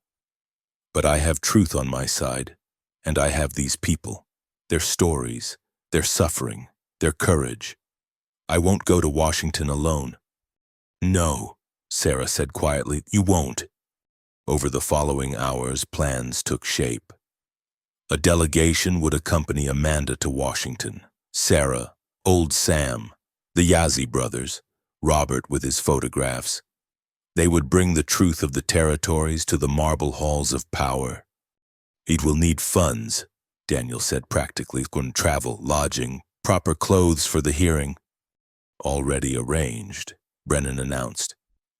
There's a defense fund established by several reform-minded congressmen. They're very interested in your evidence, Miss Brooks. As afternoon faded to evening, the marshals prepared to leave. Marshal Garrett approached Amanda privately. "I owe you an apology," he said gruffly. "When I came here with Hartwell, I thought you were just another criminal. I didn't look deeper, didn't ask why a Boston lady would run to the desert." He offered his hand. "You've shown more courage than most lawmen I know."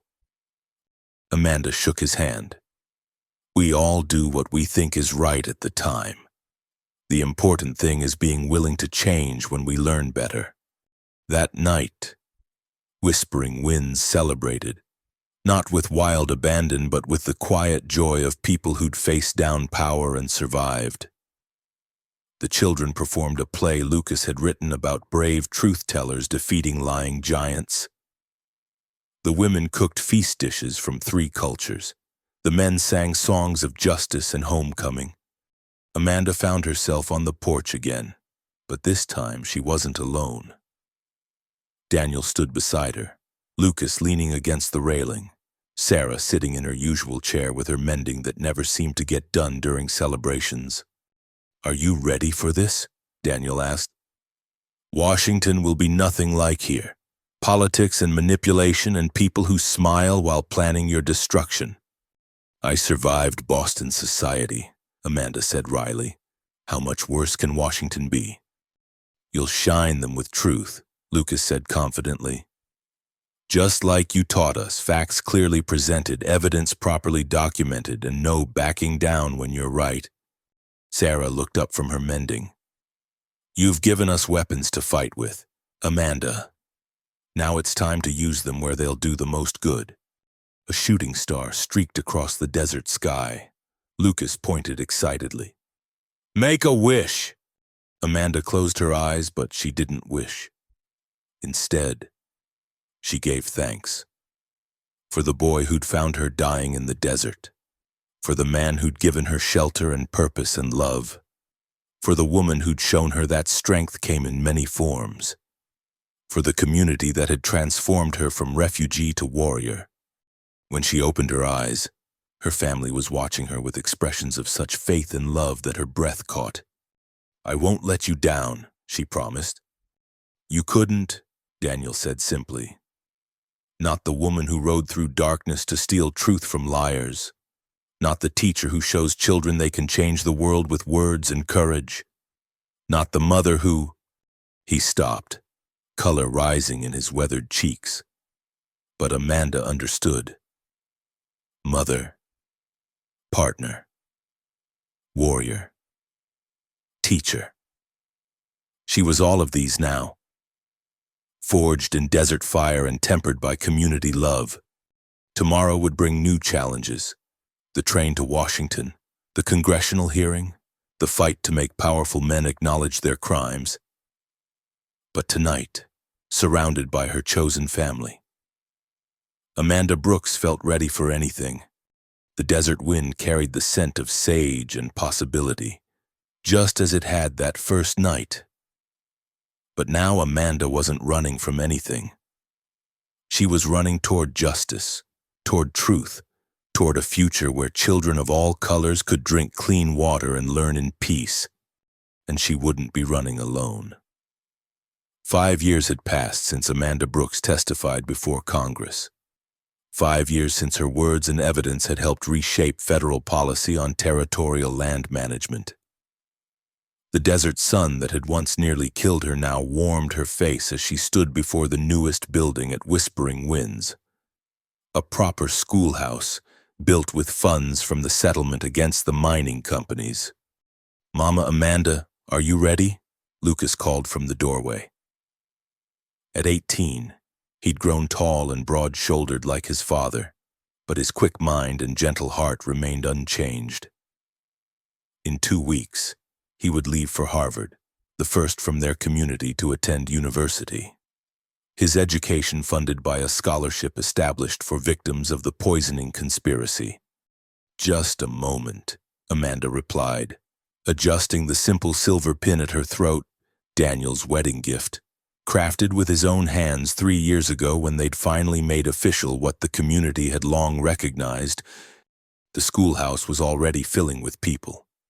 What had begun as lessons for a handful of local children had grown into the Whispering Winds Educational Center, serving over 50 students from across the territory. They came to learn not just reading and arithmetic, but law, land rights, and the history of all peoples who called the desert home. Sarah Crow Feather emerged from the building, her hair now more silver than black, but her bearing still proud. As co-director of the school, she ensured that traditional knowledge was taught alongside Western education. "The journalists are here," she said. "From Harper's Weekly. They want to interview the woman who killed Hartwell's empire." Amanda smiled wryly at the dramatic title. She hadn't killed anything. She'd simply revealed the truth. The killing had been done by justice itself, swift and thorough once exposed to sunlight. Hartwell had died in prison 2 years ago. His fortune confiscated, his name become synonymous with corruption and greed. "Send them to the library after the ceremony," Amanda said. "Today is about the future, not the past." The ceremony was to dedicate the new wing of the school.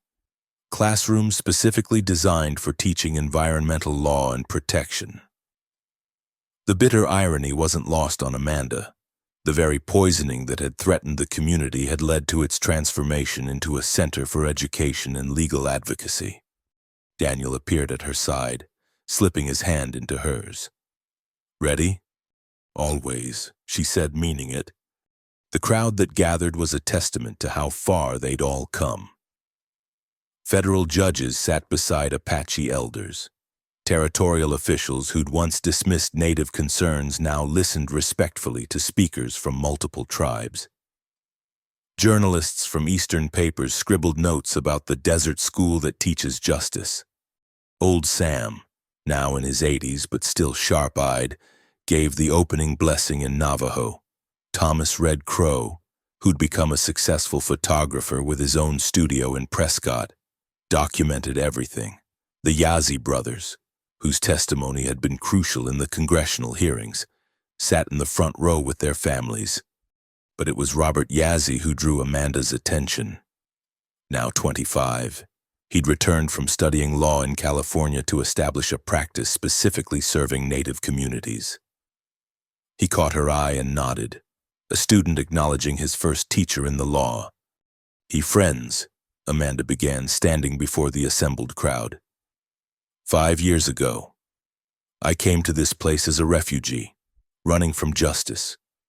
I found instead a community that taught me the difference between law and righteousness, between legal and right." She looked out at the faces, brown and white, young and old, powerful and humble. "Today we dedicate not just a building but a promise that knowledge will be shared freely, that children of all backgrounds will learn to protect their lands and rights, that never again will ignorance be a weapon used against the vulnerable." The speeches continued, but Amanda's mind drifted to all that had changed. The congressional hearings had been grueling, weeks of testimony, accusations, and attempts to discredit her. But the evidence had been undeniable, the photographs impossible to dispute. The resulting legislation had established new protections for tribal lands and water sources, with enforcement mechanisms that actually worked. More importantly, it had inspired others. Across the territories, communities had begun documenting abuses, filing legal challenges, demanding their rights. The model developed at Whispering Winds, careful documentation, strategic legal action, and public exposure had spread like wildfire. "Mama?" Lucas touched her elbow. It was his turn to speak.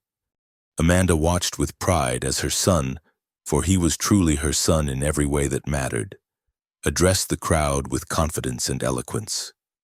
He spoke of his plans to study law, to return and serve his community, to continue the work begun here.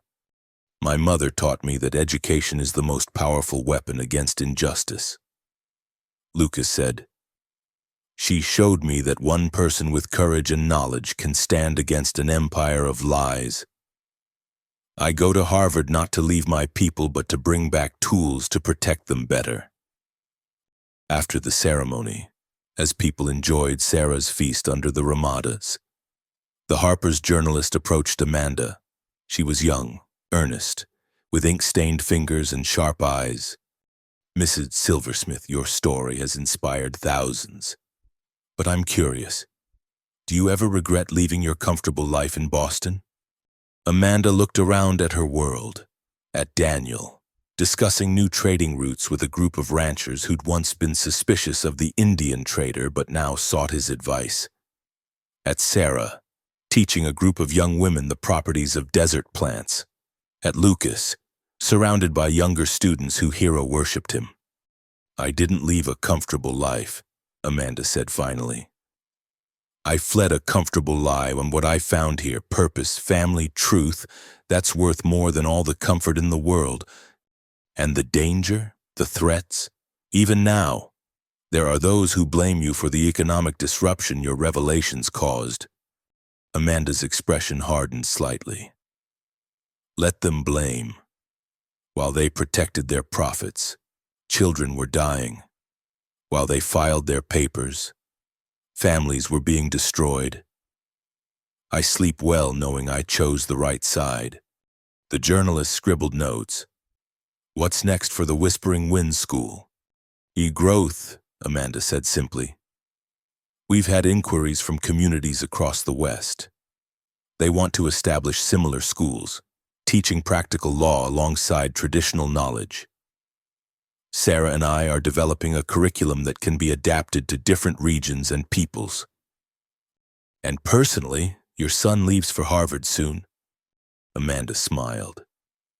"And 3 more children call me mother now, Maria and Joseph Redhawk, and little Anna Yazzie, all orphaned by the poisoning. Daniel and I have a full house and full hearts. When Lucas returns with his degree, he'll find the school ready for its next evolution." As afternoon faded to evening, Amanda found herself in the original classroom where she'd first taught Lucas his letters. The rough tables had been replaced with proper desks, the dirt floor with wooden boards. But the view from the window remained the same: red rocks and endless sky, the eternal desert that had remade her. A soft knock interrupted her thoughts. Anna Yazzie, just 7 years old, peered around the door. "Mama Amanda, will you tell us the story?" "Which story, little one?" "About the lady who got lost in the desert and found her home, please." Amanda sat in her old teaching chair as Anna climbed into her lap. Other children soon appeared, her adopted ones and others who'd stayed after the ceremony. Even Lucas joined them, sitting on the floor like he had as a boy. "Once upon a time," Amanda began, "a woman from a faraway city made terrible mistakes. She helped bad men steal from good people, though she didn't understand what she was doing. When she finally learned the truth, she was so ashamed that she ran away, far into the western desert. She told the story simply, honestly, not hiding her failures but emphasizing the power of redemption, the importance of choosing to do better." The children listened with rapt attention, even those who'd heard it many times before. "And then what happened?" Anna asked, though she knew the answer. "Then a brave boy found her and asked, 'Want to meet my papa?' And everything changed." Amanda hugged the little girl close. She learned that family isn't just about blood. It's about choice. About people who see your worst mistakes and still believe in your best self. "Like us," Joseph said firmly. "We're family by choice." "Yes," Amanda agreed, "the very best kind." As the children dispersed for supper, Lucas lingered. "You know I'll come back, right? Harvard won't change me." "I know," Amanda said. "Well, you carry this place in your heart, just as I do. That's what makes us who we are, not where we're from, but where we choose to stand." That night, the trading post was quiet. Most visitors had returned home, leaving just the extended family. Amanda and Daniel sat on their porch, the same porch where she'd first glimpsed the possibility of a different life. "No regrets?" Daniel asked, echoing Sarah's question from years ago. "None," Amanda said firmly. "How could I regret the path that brought me to you? To all of this?" They sat in comfortable silence, watching stars emerge in the darkening sky. Inside, Sarah was helping the younger children with their nighttime routines. Lucas was in his room, packing for his journey east. Normal sounds of a life built on trust and love. A coyote called in the distance, that wild sound that had once terrified Amanda but now seemed like an old friend's greeting. The desert wind carried sage and memories, promises and possibilities. The journalist asked what's next. Amanda said, "I told her about the school's expansion, but truthfully, I think the biggest work is right here, raising these children to be strong and wise, teaching anyone who comes seeking knowledge, protecting this place and these people. Building the world we want to see, one student at a time," Daniel agreed. A shooting star crossed the sky. Lucas would say it was a good omen for his journey. Amanda didn't make a wish this time either.